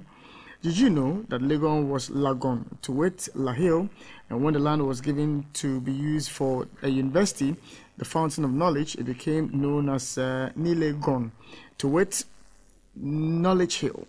All this is lost in the University of Ghana discussion. Without the land on which the University of Ghana is, where would the University of Ghana be? That's coming from Prince Derek Ajay, sending that one through. There's another one that says, good morning, Sammy, and your able panelists. This morning I experienced something ugly around Kaneshi where I witnessed acting president Dr. Baumia in a 20 vehicle convoy heading towards Kaswa. I was not only shocked but sad for Ghana. The open profligacy by this government is making Ghanaians very angry. Former VP Mr. Emisa Arthur never used more than 6 vehicles, yet the NPP raised hell. What has changed, my brother? Just yesterday, the president had to go on vacation in London with his wife, children, and grandchildren. This is unheard of, and the lame excuse by Eugene Ahin, the communications director at the presidency, to the effect that the president will foot his own bill is laughable. The difference between the government of John Mahama and the Akufo-Addo is there for all to see. God save Ghana. Let me see if some of the messages I had earlier seen, but unable to read, have gotten through as yet. No, I see the messages, but I'm not being able to read them. Folks, forgive me for not being able to read your text messages. I think I'm having a challenge with my account. So we'll move on to the next issue, which has to do with the attempts to twist and turn the facts of Ghana's history. The case of President Akufo-Addo, J.B. Dankwas, being the founder of the University of Ghana, and issues that have come up as a result of that statement by His Excellency the President, and the efforts to his defense as well. So I'll start that conversation with you, Honorable Samuel Kujota Blakwa. Our time is fast spent. We have just 1 hour and 10 minutes, so I will give each of us 20 minutes each, and I'm going to be strict with my time so that we can all have ample time to express when he's done, and maybe he might not even exhaust the 20 minutes, so we can have time to speak on the issue. So, Honorable, I'm on you. I'm grateful, Sam. This week, the President of the Republic of Ghana, His Excellency Nana Addo Dankwa Akufo-Addo, stirred controversy when he declared his uncle, Dr. J.B. Dankwa, as the founder of the University of Ghana. President Akufo-Addo had been invited to launch the 70th anniversary endowment fund of the University of Ghana, an endowment fund which had been conceived by the current Vice Chancellor as part of activities marking 70 years of the University of Ghana. It is important to recall that the University of Ghana was outdoored on the 11th of October 1948 by then Governor Sir Gerald Creasy. So on the 11th of October this year, the University of Ghana will be 70 years. Now, these were the exact words of President Akufo-Addo, sorry. President Akufo-Addo said, and I quote, "How felicitous was that decision, and how greatly it has contributed to the growth of modern Ghana. It will be wholly appropriate and not at all far-fetched to describe Joseph Boachi Dankwa as the founder of this university. The fact, which on the 70th anniversary of the university's existence should be vividly recalled, that all of us are the beneficiaries of his work." Unquote. Clearly, President Akufo-Addo singles out his dearly beloved uncle and projects him as the founder of the University of Ghana, and actually adds that we should all be grateful to him for establishing the University of Ghana.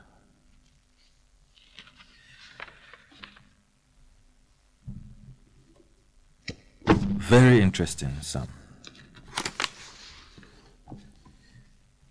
The story of the establishment of the University of Ghana is not a matter which has not been settled. It is not a matter which is up for debate. It is not a matter which the jury is still out there and they have not returned with a verdict. Fortunately for us, on the 14th of March, 1995, the then Vice Chancellor of the University of Ghana, Professor George Bene,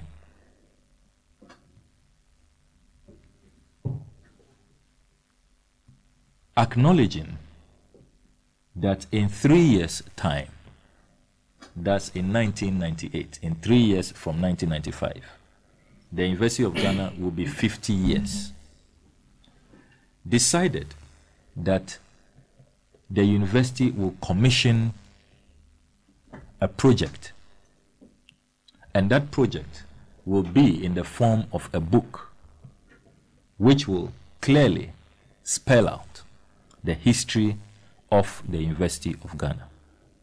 So on the 14th of March 1995, the then Vice Chancellor Professor George Bene and Mr. G.F. Daniel Jr., the Registrar, commissioned the distinguished historian and scholar, Professor Francis Agbodeka,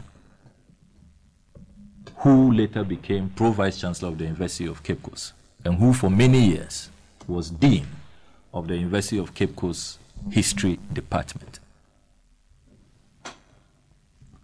Fortunately for all of us, Professor Francis Agbodeka lived up to the task, and he was able to conclude work. And this book, which I hold here in my hands, A History of University of Ghana, Half a Century of Higher Education, 1948 to 1998, by Francis Agbodeka. This book was launched at the 50th anniversary celebrations of the University of Ghana. A book which was widely well received, without debate, without any challenge, without any controversy whatsoever. Indeed, in reviewing this work, Professor R. Adofenin, who was the head of the history department at the University of Ghana, had this to say about the book at the time. This is a solid work of historical scholarship, telling the story of Legon from its beginnings in a straightforward narrative that is at once lucid and engrossing as it is informative, unquote. Professor R. Adofini, head of the History Department, University of Ghana. Now, it is important to recognize that before Professor George Bennett commissioned this work, what had existed about the history of the University of Ghana were contained in articles and journals. So there was an article by Professor F.T. Sai, which was published in the Legon Journal of 1961, which research on the history of the University of Ghana, which was not far from the conclusions that Professor Bodaka came to. Then there was also another article by Professor C.O. Eastmon, which was also published in 1969. And that was on the title Training of Doctors in Ghana. It was published by the Ghana Medical Journal. Then the only book was a book published by Professor Stephen Adai, which was on a history of Western medicine in Ghana, 1880 to 1960. And this was published by the Durham Academic Press Limited in 1997. So these were the only works that existed, which really were in bits and pieces, and other historical accounts. So we owe it to the vision of Professor George Bennett and the University Council at the time for commissioning this work, so that there will be one consolidated document on the history of Ghana. And that is why when the president spoke, I have had this book since the days I was a student activist. Dr. Percy was just drawing my attention that how come this book costs 4 cedis, and I said no, I've had it for the past 15 years. That's why certainly it will not cost 4 cedis now. So I've had this book for a long time. And so when I heard the president, and I as a student activist, in those days I was very active, always debating with colleague activists about reflecting on the current state of the student movement and the glorious days of the student movement, because there are chapters in this book which really document how wonderful student activism was in time past, and this book even served as a major resource for my own work as an activist, articles, and a book I later wrote on a state of coma. That was the title of the book. So I've had this book for a long time, and I knew that the president's account of history was totally wrong. So what I did was to go into my archives, look for this book, and then did a brief op-ed which I published, which has gone viral, and the president stands exposed. And I just had to draw attention to the president's appreciation of history, which is really revisionist. The president is only attempting to rewrite history and once again to situate his family at the center of everything Ghana. And that is all this is about. And I'm getting very, very worried, Sam, because as a student of political science, what we were taught in the political science department at the University of Ghana is that these are traits or features of fascist regimes, phalangist regimes, democratic administrations, democratic governments do not engage in this revisionist history, where they try to project their familial or ideological idols as the be-all and know-all. These are features in fascist regimes. And I am deeply, deeply worried about the path that President Akufo-Addo is leading this country. This book, which I hold in my hands, recounts very brilliantly the quest by the African people for a higher institution of learning. We all do know that the colonialists who had taken control of our country after their invasion sometime in the 16th century and 17th century were not at all interested in our education. Indeed, the civil service, the public service, was dominated by these whites. They controlled the political leadership of these nations they called colonies. All they were minded to do was a little basic education here and there. And they ended at the second cycle level, where they set up secondary schools. And so we know that in Ghana, Infansipam was quite a pet project of the colonialists.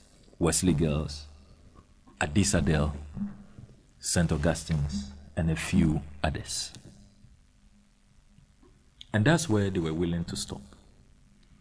And though African scholars like Dr. Nnamdi Azikiwe, and if you read page 3 of Professor Bodeka's work, African scholars like Nnamdi Azikiwe, Dr. James Africanus Horton, James Ephraim Casley Hayford, and the Christian missionaries in Sierra Leone had been agitating for a university since 1871. The colonial masters will have none of it. They did not think that we were fit to have higher education. But when the pressure continued to mount, Professor Francis Abodeka, who I must point out, had access to enormous amount of manuscripts. And if you read his bibliography, over 40 pages, he had enormous amount in Ghana and in London. This was a well-resourced finance project by the University of Ghana. The University of Ghana ought to be commended.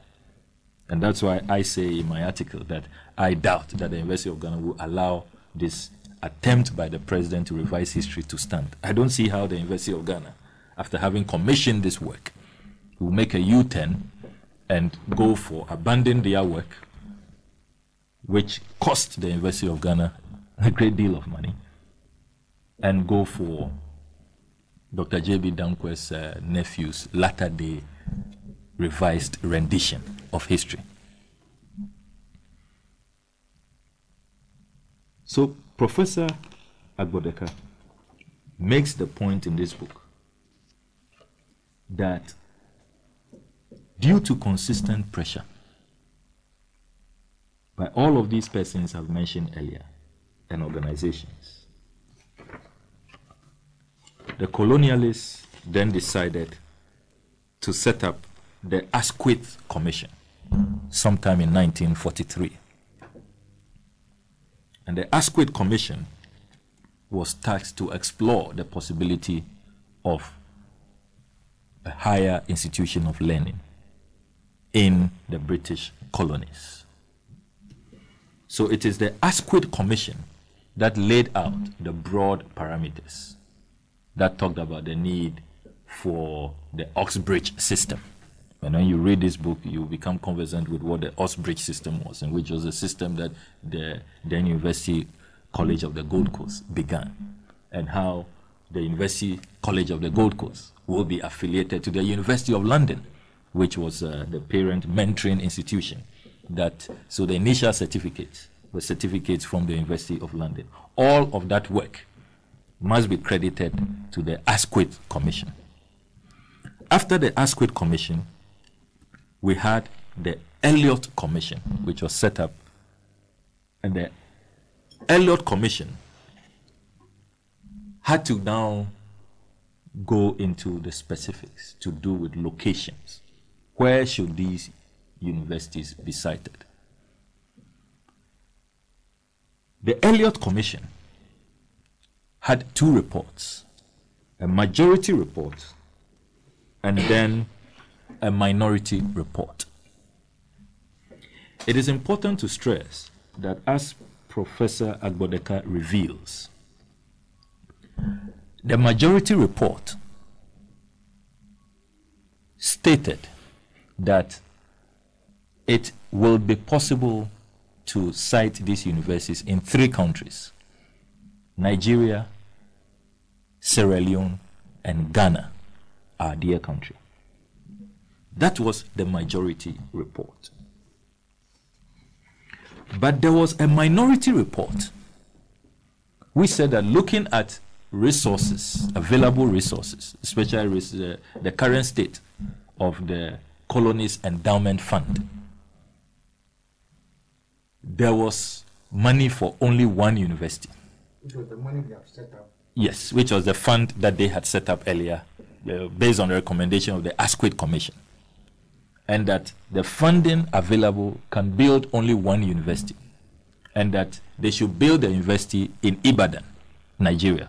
At the time, the Nigerian population, according to Professor Bodeka's a very brilliant historical work, was at 29 million. And compared to a relatively smaller countries, Sierra Leone, Ghana, relatively smaller countries, they should have it. So the minority report opted for one to be cited in Ibadan. And the person who signed that report later on became a member of parliament for the Labour Party. And his name is the Right Honourable A. Creech Jones. So we were going to go with the majority decision of the Elliott Commission when, in 1945, the Labour Party came to power. When the Labour Party came to power, Right Honourable Creech Jones, who had signed the minority report, became Secretary of State for the colonies. He was appointed Secretary of State for the colonies. So he then changed the earlier government decision and then adopted the minority report which he had signed, that they were going to proceed with the minority report. And that decision is all documented in this book. Unrest flared up in the British colonies. From Nigeria to Sierra Leone to Ghana, there was solidarity that this minority report would not be accepted. But it was in Ghana that the resistance was even stronger. And as Professor Agbodeka recounts, between December 1945 and July 1946, no less than 12 memoranda and other declarations for the Gold Coast to have its own university college were recorded. These petitions were submitted to the Colonial Secretary in Accra by such bodies as the Advisory Committee on Education, Achimota Council, the Standing Committee of the Joint Provincial Council of Chiefs, Asante Confederacy Council, Gold Coast Bar Association, Old Students Association, Roger Club Accra, Hudson Club Kumasi, and the Gold Coast Teachers Union. So when President Akufo-Addo claims that after this decision by the colonial masters to go for the minority report and build only one university in Ibadan, Nigeria, it was J.B. Dankwa who resisted and led a movement. That is false. the commissioned work of the University of Ghana, a history of the University of Ghana, as authored by Professor Bodeka, does not recount that. And none of the manuscripts and the petitions, the documentations now available, thanks to the work of this professor, supports this claim. So the question to ask is that, how does Dr. J.B. Dankwa come in? Now, Dr. J.B. Dankwa comes in after all these petitions have gone to the Colonial Secretary in Accra. Now, upon receiving these petitions, the Colonial Secretary and the colonial authorities decided then to set up the Bradley Committee to look at these petitions and explore whether it is possible to have a university in Ghana. So the Bradley Committee was set up. And I think the sequence is very important. You ought to remember first the Asquith Commission, which laid the broad parameters, then the Elliott Commission, which, as you do know, had a majority report and a minority report, which created problems, and all of these groups then started agitating that we will not accept only one university. Ghana deserves a university. The Gold Coast deserves a university. So, in response to these petitions and agitations by such groups as the Advisory Committee on Education, the Achimota Council, the Standing Committee of the Joint Provincial Council of Chiefs, the Asante Confederacy Council, the Gold Coast Bar Association, the Old Students Association, Gold Coast Teachers Union, and all of that, the Asante Man Confederacy, you had the Bradley Committee being set up.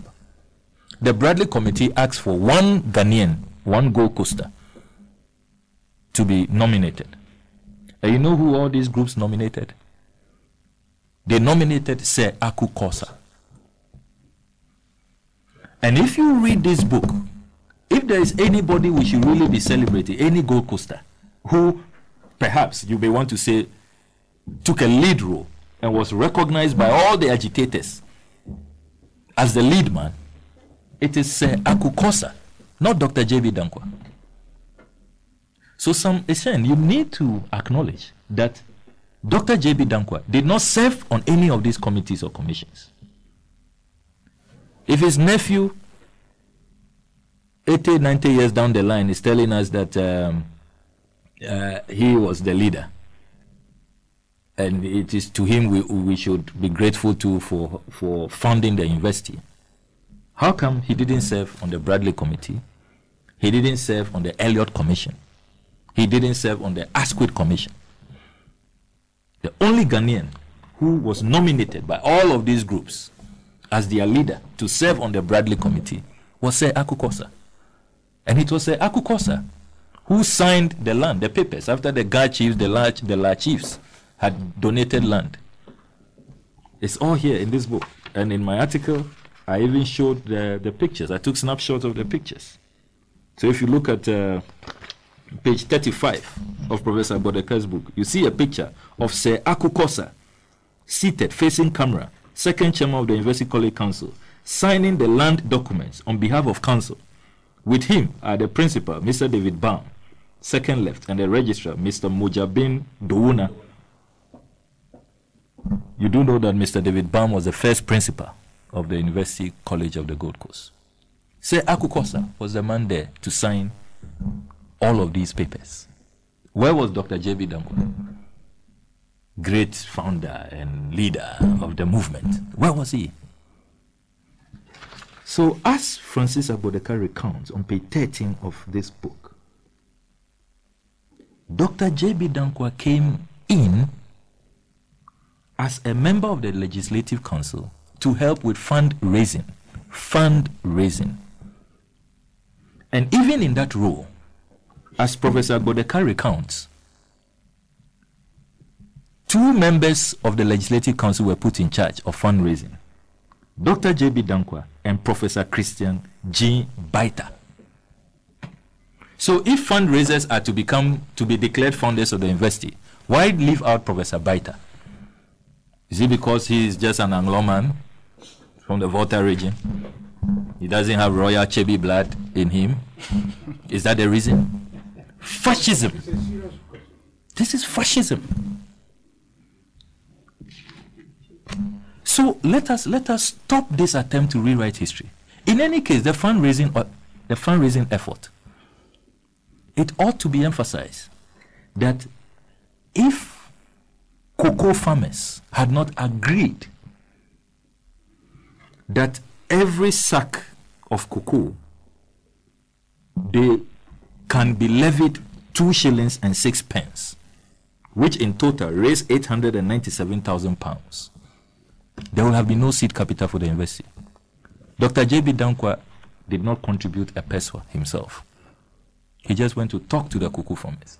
But even before he went to talk to the cocoa farmers, credit ought to be given to the Bradley Committee, where Sir Akukosa played a lead role, because they saw that the only source of income will be from cocoa farmers. That's only what Ghana had at the time. Cocoa farmers were under the jurisdiction of the Asantehene. So the Bradley Committee traveled to Kumasi to confer with the Asantehene, to seek his blessings and his approval to allow the cocoa farmers to be levied. Asantehene agreed on one condition, that, okay, fine, go ahead, levy the cocoa farmers, site it in Accra. It doesn't matter, though Accra is not part of my jurisdiction, it's the capital. But the second university should be in Kumasi. I have hope that Ghana will not, Gold Coast will not have only one university. There will be a second university one day. Let that second university come to Kumasi. So the Asantehene of 1945 has to be commended. So the University of Ghana really has the befitting name, University of Ghana. It is a Ghana project. Can you imagine if Asanteman had dragged their feet and said that, look, cocoa farmers are in our territory, they are not going to contribute, or unless the university will be sited in Kumasi? You can imagine the chaos. So if you read page 13 of this book, Professor Bodeka pays some tribute to the Asantehene. He writes, and I quote, "The Bradley Committee, whose secretary was Sir George Sinclair, decided that the Gold Coast should have its own university college. But before confirming this, the committee sent a delegation to Kumasi to convince the Asantehene to agree to one university in Accra, on the grounds that if the country stood divided on this issue, it would damage the Gold Coast chance of getting a university college at all. After some initial difficulties, the Asantehene decided that he would agree to a university in Accra, particularly since the delegation promised that the Bradley Committee would do its best to get a college for tertiary education established in Kumasi," unquote. A Gold Coast effort. Ghana chiefs, La chiefs donated land free of charge because there was a clear conspiracy. This whole work of the Bradley Committee, I'm sure that the grand agenda of the colonialists was that, okay, let's see if they can raise the money. All this agitation, they are making noise, they're giving us all these sleepless nights. Let's see what they come up with. Let's see what they can do. Sir Akukosa, who represented all of these groups, the Gold Coast Bar Association, the Asante Confederacy, the Advisory Committee on Education, on the Bradley Committee. Brilliant work. Brilliant work. And you know, it was the Bradley Committee that recommended that the finance ministers, when independence has been obtained and we have transitioned into self-government, the finance ministers should serve on the university council so that there will be a guaranteed stream of funding for the university. Brilliant idea. Sir Akukosa's idea. So if now we are to put all of the works that others have done aside and project J.B. Dankwa as fundraiser, the other fundraiser, Professor Baita, why is nobody talking about Professor Baita? Why is nobody mentioning Professor Baita's name? who worked with Dr. J.B. Dankwa to raise funds. The cocoa farmers, and because of the cocoa farmers, we have a Kwafu Hall to acknowledge their role. The £897,000 seed capital. Where would the University of Ghana have been?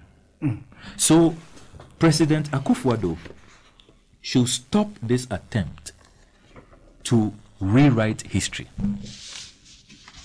And I'm surprised that so far, he made this claim publicly, full glare of university authorities. And they had commissioned this work. They know the history of the University of Ghana. Well, maybe they have just decided to ignore him. But I can imagine a situation where if this had come from an NDC president, I'm sure that the Vice Chancellor would have taken the podium immediately and said that, Mr. President, please, we know our history. Don't come and tell us what is the new history.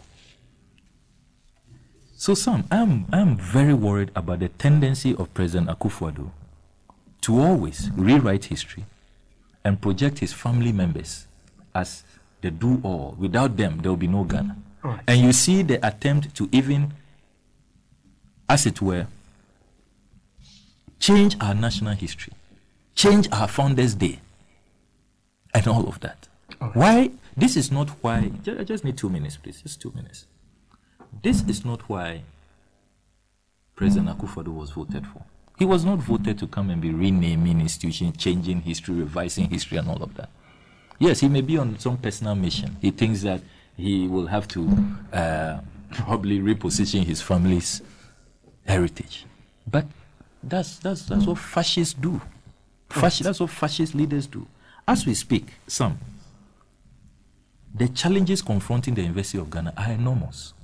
I don't know if you saw that memo sometime last week. It was the Herald newspaper that broke the story that for January and February, government remittances had not gone, so they had to borrow money to pay staff of the University of Ghana.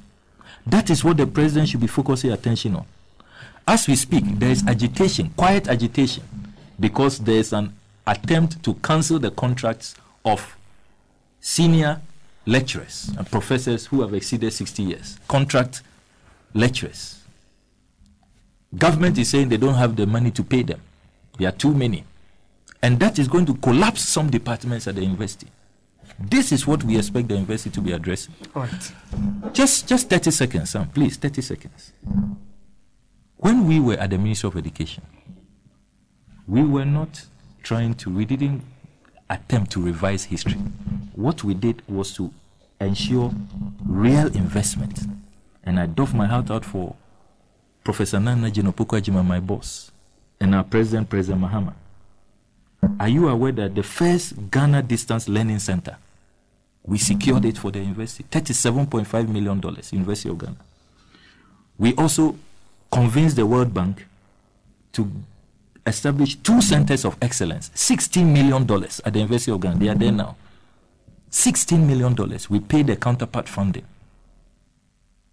We built a new hostel block for the School of Nuclear and Allied Sciences, built a new faculty block B for the School of Health, Nuclear and Allied Sciences. We built an arts multi-purpose facility. The Faculty of Arts, we gave them a new building. We extended the dental school. We built a College of Health Sciences facility. Oh. And I can go on and on. This is what we spent our energies doing, not revising history. And that is not what the University of Ghana needs, an attempt to revise its history and to project an anchor. There are real challenges and better issues that our government and our president should be focused attention on. Thank you very much, Honorable Samuel Kujata Ablakwa, for your submissions. Now, that brings us to 11:23. I'll come straight to you, Ambassador Sampi Yale, for your views on the matter of J.B. Dankwa being the founder of the University of Ghana. Well, it's a shame. First and foremost, I want to find out what is it with this president that he's always trying to bring an agenda that divides us instead of uniting us. You remember the hostile debate on the Founders' Day? And in my short delivery, I'm going to give you instances of occurrences that, if had not been managed properly, would have caused some troubles in this country. And for this matter, I want the University of Ghana History Department to do a project to find out the actual role and contribution of J.B. Dankwa once and for all. Because if we do not take care, some people are subtly, putting on search engines false history about Ghana. For example, if you read Wikipedia, the accounts of the history of Ghana is so flawed. Even that of the UGCC, trying to project J.B. Dankwa as the leader and organizer, convener of the UGCC. It was Dr. Percy who brought the constitution of the UGCC some time ago. And after digesting that, we debunked that hopeless claim that J.B. Dankwa was the founder and the financier of the UGCC. The issue also came up when we were debating the Founders' Day, that J.B. Dankwa had proposed the name of Ghana, the name Ghana, to be used. We debunked that by saying that way back 48 thereabout, when Kwame Nkrumah established the Ghana National College, the name was Ghana, and therefore the origin could not have been by J.B. Dankwa. It will be, and again, if you read the University of Ghana's own website about the history of University of Ghana, they have fraudulently inserted a sentence that perhaps have generated all this hullabaloo about the origin of the University of Ghana. Some Honorable Sam Okudato has given us a brilliant narration of the history of the University of Ghana. But some, if the Fanti says, let me say, the Fanti says that Wafapa no Tunisian. If you have two uncles and one was exceptionally good, it follows that if you go to the family, you are likely to see Okudato, Kakraba, Okudato Peyin, but they will not say Sampiyale because the other uncle was not that good. Why is it that in all these communities and whatever claims these people are doing, there's no hall at the University of Ghana called J.B. Dankwa Hall? Why is it that if you go to Cape Coast University, there is Castle Hayford Hall? If you come to Legon, there's what? Mensa Saba Hall. When you even go to Tech, can somebody just give me an explanation to this? There are some of us who have been challenging the accuracy of the so-called Big Six and the persons therein. Because the people that have been paraded on our currencies, on our effigies as the Big Six, are people who were arrested in connection with some unrest, and which all people denounce Kwame Nkrumah. So for me and for some of us, that deception, that there was some Big Six, is also questionable. So the University of Ghana, please, Sam, you have been a president of the University of Ghana, the National Union of Ghana student. Please tell Legon to pull down that history with the book they themselves commissioned. The claim there is inconsistent with the history. Sam, if you do a course called analytical history, what you are doing is this. You want to compare situations that will lead to an event. You understand? Now, you remember, Sam, some of us as old men with agenda, and that when this president comes to power, certain things will happen. I doubted it. But it did not take long when a big poster was placed at the Ridge Runner Junction of Dochihene, the rise of the kingdom. People spoke about it and it was torn down. This had followed incident when the former Kuntungrung had died and the Santinese entourage was passing. It was expected that some chief there should rise because the Santinese entourage was passing. They did not. So, if, like I'm saying, if that had not been managed well, it would have brought a conflict between the Achins and Asantes. And people shot. I mean, I have the videos of gunshots at the place, at that funeral. If you also take this episode away, I'm just doing an analytical history to tell us that what is possibly going to happen. Then before the elections, there was a video going around of a linguist standing on the tomb of Akufo-Addo's J.B. Dankwa, claiming that there was a video going around like that. But this is because of technology, people could have been impersonated or whatever. But there was a video going around like that. Since taking over, who is the head of judiciary?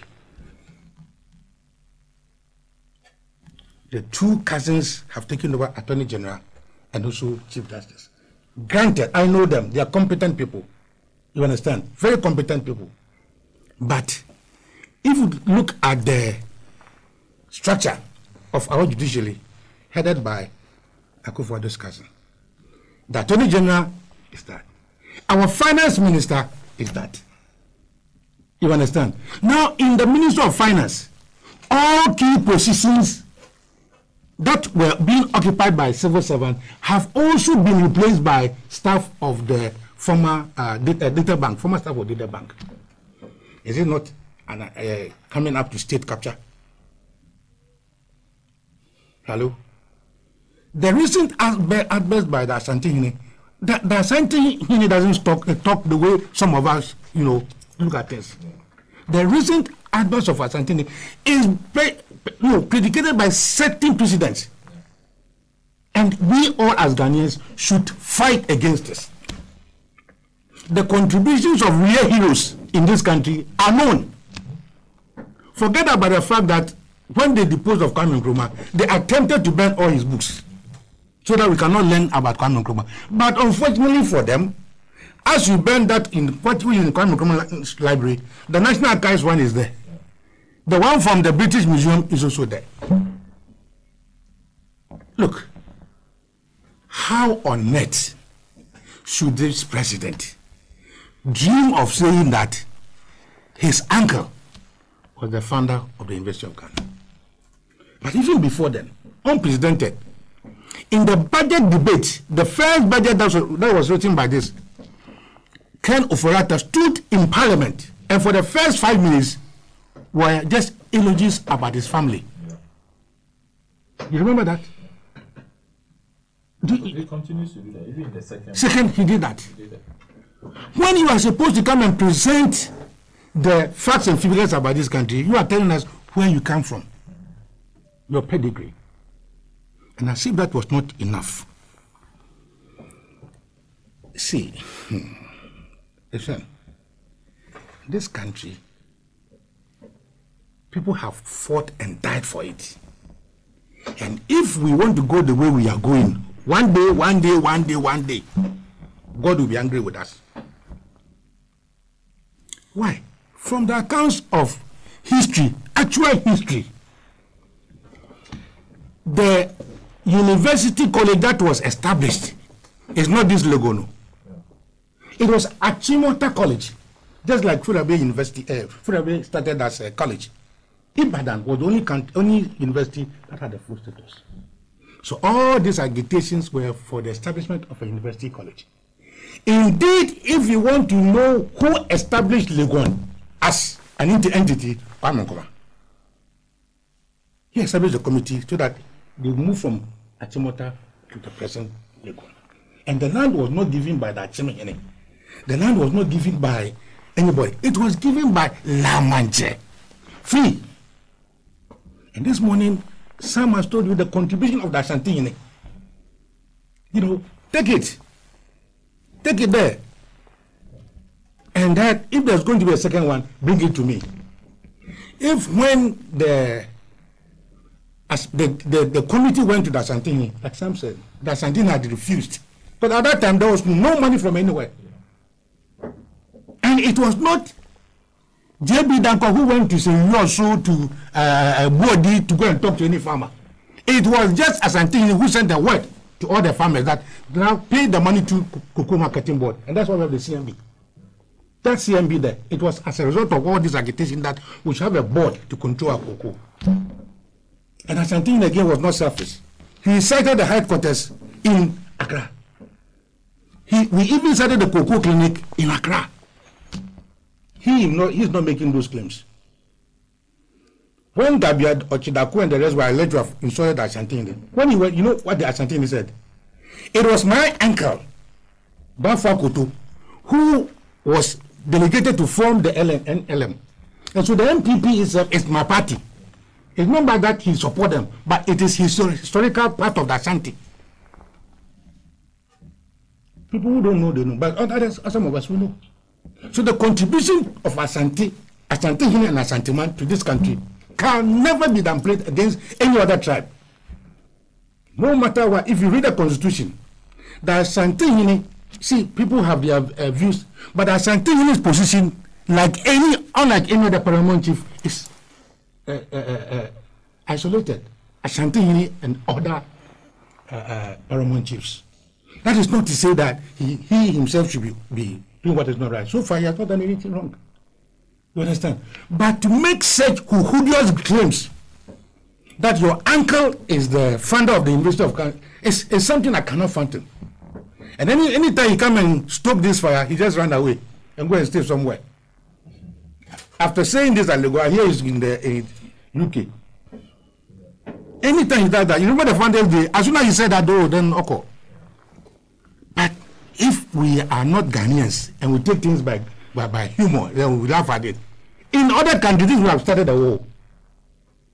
Sam, in other countries, this would have started a real trouble. Trying to, then the Labadi people, La people, they say, okay, then give us our land. Because there's no hall in University of Ghana named after any Ashanti. There's no hall named after La. And then you are claiming not even for a hall, but for the whole of the university. This will never and can never be allowed. Listen, if you go to the Western region, especially Sekeni Takrady, you'll be very annoyed because almost every street in Sekeni Takrady is a Duadakufwado road.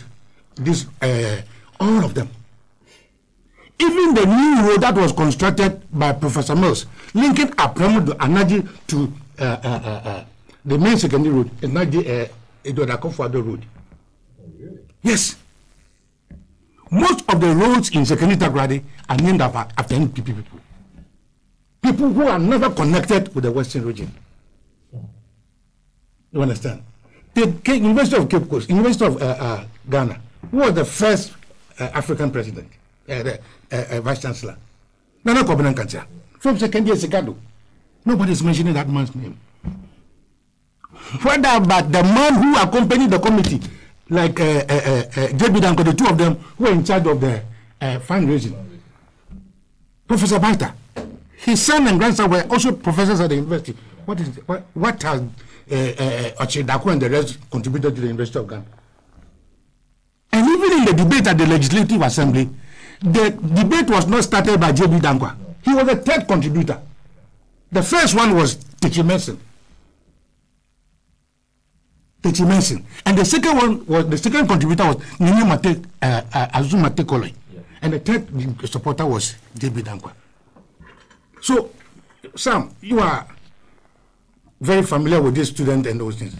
I urge the University of Ghana, the history department, to start a debate, a research about the role of J.B. Dankwa. Sometimes people... I thought it already set up. No. About the role of J.B. Dankwa in Ghana, national politics in Ghana. Whether he's the one who brought the name Ghana, whether he was the one who founded Ghana, whether he was part of the Big Six, what role did he play? So that all these endless hours will not be spent on irrelevant things. We have voted for you almost 2 years. And all you are doing is renaming projects. Projects whose names have been settled. And I hear some people have started because, why did you change the name UST to Kwame Nkrumah University of Ghana? This is the argument. Because we changed the name Kwame. Hey, my friend, my phone want to Kwame Nkrumah. So when you're inside the papa side, I'm from my mother side. My phone want to Kwame Nkrumah. Hey, I want to, Sam, from today, if the University of Ghana does not pull down that article of its history, we will take them to court to compel them to change. Because that history is not factual. That historical account of the law gave you the court is wrong. And I think it's that which is giving our president the impetus to be saying the things he's saying. The 70th anniversary is coming. I think this was just teaser to see what it is. But I believe that he would have gone there to change the name. I'm hearing also that the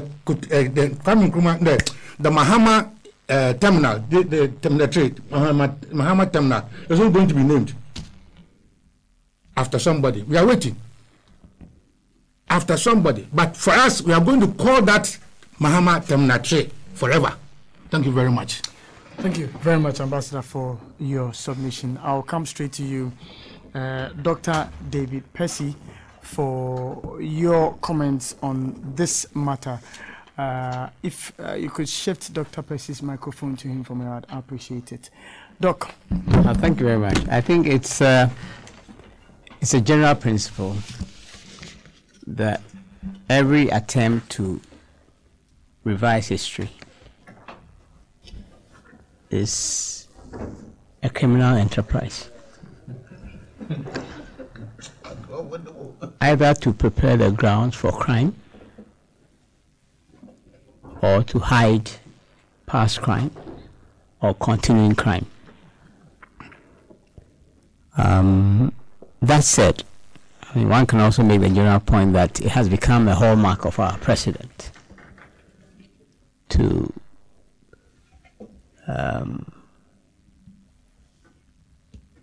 rewrite our history in concert with the long-standing efforts of his party, which is basically to hide their criminal past. That at practically every material juncture, the MPP, the political tradition that they represent, has pitted itself against the working people of our country. Perhaps the few occasions when they were not relate to, for instance, the early work of his granduncle with Nkrumah, when Nkrumah came and started working as the General Secretary of the UECC. He was part of many field visits. Okay, there's a famous statement I made in about saying that if anyone would betray the masses, it will not be Nkrumah. You know, basically paying testimony to the qualities of Kwame Nkrumah. But such is their hatred for Nkrumah that they will spare no effort to go back into the past and to rearrange the facts of our history. In fact, if one is doing a proper narration of the history of the formation of the University of Ghana, one cannot exclude the granduncle of our president. But has been pointed out, he worked with many others. Truth be told, he played a leading role in the mobilization of funds, in convincing cocoa farmers that this was a worthy effort. Come again? Yes, I'm saying that he played a leading role. To state that is not to deny the fact that others were also involved. in convincing the working farmers that this was a project that they ought to lend support. And the truth is also that this idea about perhaps renaming the University of Ghana after his departed granduncle has been thought about in the past. I think they finally settled on naming the main avenue. The main avenue. When you enter the university, the main avenue, after J.B. Dankwa. It's also a fact of history that the University of Ghana has long been a bastion of the Dankwa Boziaists. Indeed, they led the business of book burning. Okay? On the occasion of the 66 coup, they took out all the books of Nkrumah in the Brown Library and other libraries, set up a huge bonfire, and ignited a campaign of national book burning that led ultimately to the criminalization of the possession of effigies of Nkrumah, or the mention of his name. Now, the historical narrative is that all those attempts, including the commissioning of another great historian, the late Professor Edu Boahen, to write a history of Ghana that expunged Nkrumah. Subsequently, they had to go around to gather every copy. Maybe I should use your medium to ask for assistance as I'm speaking. I'm looking for a copy of that publication. But that publication was sponsored by the state, was distributed to public officials, etc., etc. But subsequently, they had to go around to recall all the copies. And I'm sure that they must be in some archive somewhere, or at least there must be some patriot who has a copy. If anybody has a copy, I'd really like to get in touch with that person. But this tells you the extent to which these criminals have gone to rewrite our history. Okay. Now we have a right to be concerned because history is our collective property. It is not the property of any faction, so that they can freely distort in order to project themselves and to hide their criminal past. Now, but you can speak about people, about historical figures at various points in their life and their activity. You may start out as a patriot, Sammy, and end up as a traitor, which is a style story of our president's granduncle. He started out as a patriot, as a nationalist. He ended up as a simple traitor to his country on the pay of a foreign power. What was it that led to his final arrest and imprisonment? And one might even say to near martyrdom. Because he was arrested with a prepared speech on the occasion of the attempt on the life of Nkrumah. The speech preparing to enter broadcasting house in the context of an assassination of a president. What was that about? Preparation to overthrow the legitimate elected government of our country. Why would you be arrested for this? Perhaps one of the errors of Nkrumah was his decision for personal reasons, personal sentimental reasons, not to have him prosecuted in open court. If there are any faults of Nkrumah, you could add that to them. You could add this one to them, that he did not, for personal sentimental reasons, allow his ex-compatriot to be tried. And that would, if that had happened, it would have settled forever this issue about founders and patriots and traitors in our long history. Because, like I'm saying, if in 1945 or 47 you're a patriot, it does not absolve you if in, for instance, 1961 you became a traitor. And that is to respect the historical record that J.B. Dankwa had a history as a patriot, as a nationalist, who finally degenerated to become a traitor to the national cause. But maybe we should thank his grandnephew for bringing these matters up, so that more and more of our compatriots may get to know about where we have come from. Because in many senses, we are lost as a people. So for me, I welcome every attempt.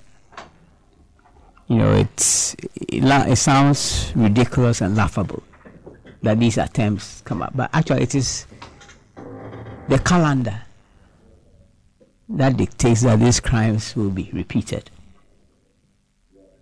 We are coming up to another, what is it? Is it 21st September? Sure. We'll be treated to one more episode of rewriting our history. It's a calendar that guarantees it. Unfortunately, they can't do anything about it. Thank you very much, Dr. Percy. Let me quickly come to Mr. Pratt for your submissions. Well, it was in 1993 that Nana Addo Dankwa Akufo-Addo, His Excellency the President, launched a most vicious attack on Nkrumah and his legacy. Indeed, in 1993, the New Patriotic Party had published the Stolen Verdict. And the foreword or introduction to the Stolen Verdict had been authored by Nana Addo Dankwa Akufo-Addo. And in that, had made all kinds of claims against Nkrumah, called Nkrumah a dictator and so on. And I wrote a response to that attack on Nkrumah, which was published in the Ghanaian Voice. And then he also wrote a response to what I had written, and it went on for some time until both of us were advised, because of the circumstances at the time and so on, to stop those battles, the newspaper battles. But you see, at the time, I wondered why those vicious attacks on Nkrumah had been launched by him. And I wondered why that had happened, because I had known that as a young man and a student, he was a member of the Convention People's Party. Indeed, he was not just a member of the Convention People's Party. He belonged to the militant wing of the party and was actually a member of a socialist club that had been set up directly under Nkrumah. So, as far as I was concerned, if the CPP or Nkrumah did anything that was not justified and so on, he was part of it. Indeed, the story that he told me himself, he told me that story himself, was that when the February 24th, 1966 coup occurred, he was on the list of wanted persons. People were supposed to be arrested and detained by the new junta. And that it was his own father's intervention which saved him from being arrested and locked up as an activist of the Convention People's Party. So since 1993, I've been wondering why this vicious attack on CPP and on Nkrumah. I mean, I've never understood it. So there's a certain persistence since then about attacking our history, and through attacking our history, attacking Nkrumah and the Convention People's Party. Now, this is not the first time such an exercise had been conducted by His Excellency the President. Indeed, soon after winning elections, he launched another vicious attack on our history and Nkrumah and the Convention People's Party. And he made a statement that we needed to look at our history again, and according to him, to write that history. Indeed, it was in that speech that he suggested that we might have to look at the claim that Nkrumah was the founder of the modern Republic of Ghana. Now, since becoming president, he's not just complained about what we know to be our true history. He's actually taken steps, official steps, to change what we know as our true history. One of those steps has involved the declaration of August, is it August 10th or so, as the official Founders' Day. Indeed, many things have happened since then. There have been naming and renaming of places and so on. The Flagstaff House is now Jubilee Flagstaff House, because the Flagstaff House was kept as the name of the compound of the president within Jubilee House, and so on. And I've just been wondering, why? I mean, why? I mean, this latest declaration of J.B. Dankwa as the founder of the University of Ghana follows a certain pattern. It is not just about the University of Ghana, there's a certain pattern. And why? What does that add? What does that subtract? And so on. You see, currently, if you go to the University of Ghana, the students, academic staff, and workers are facing huge problems. You will find that for some lectures, the students who attend the lectures are up to about 1,000. So sometimes lecturers have to use microphone and megaphones to be able to communicate. And there was a time, I don't know if it's still happening, where students had to carry their own chairs to lecture rooms to listen to lectures and so on. Facilities in the universities are appalling. I mean, rooms which were originally meant for 2 persons are now taking in sometimes 12 persons, including pitchers and so on. The water supply condition on the university campus is not ideal. I mean, it's terrible. Infrastructure in the university is breaking down and so on. Now, what concerns our president is who will be declared as the founder of the university. How does that solve the many problems that confront the university? I don't know. In the course of the week, I read some piece which had been written by somebody, and in that piece, the person had said that the president should be advised to create things, to solve problems, and to stop naming and renaming things, and so on. I think that's very good advice for the president.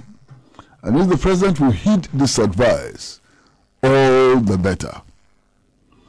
Now, there's nothing in our history, nothing, I mean absolutely nothing in our history, which would justify the claim that J.B. Dankwa founded the University of Ghana. Nothing in the history.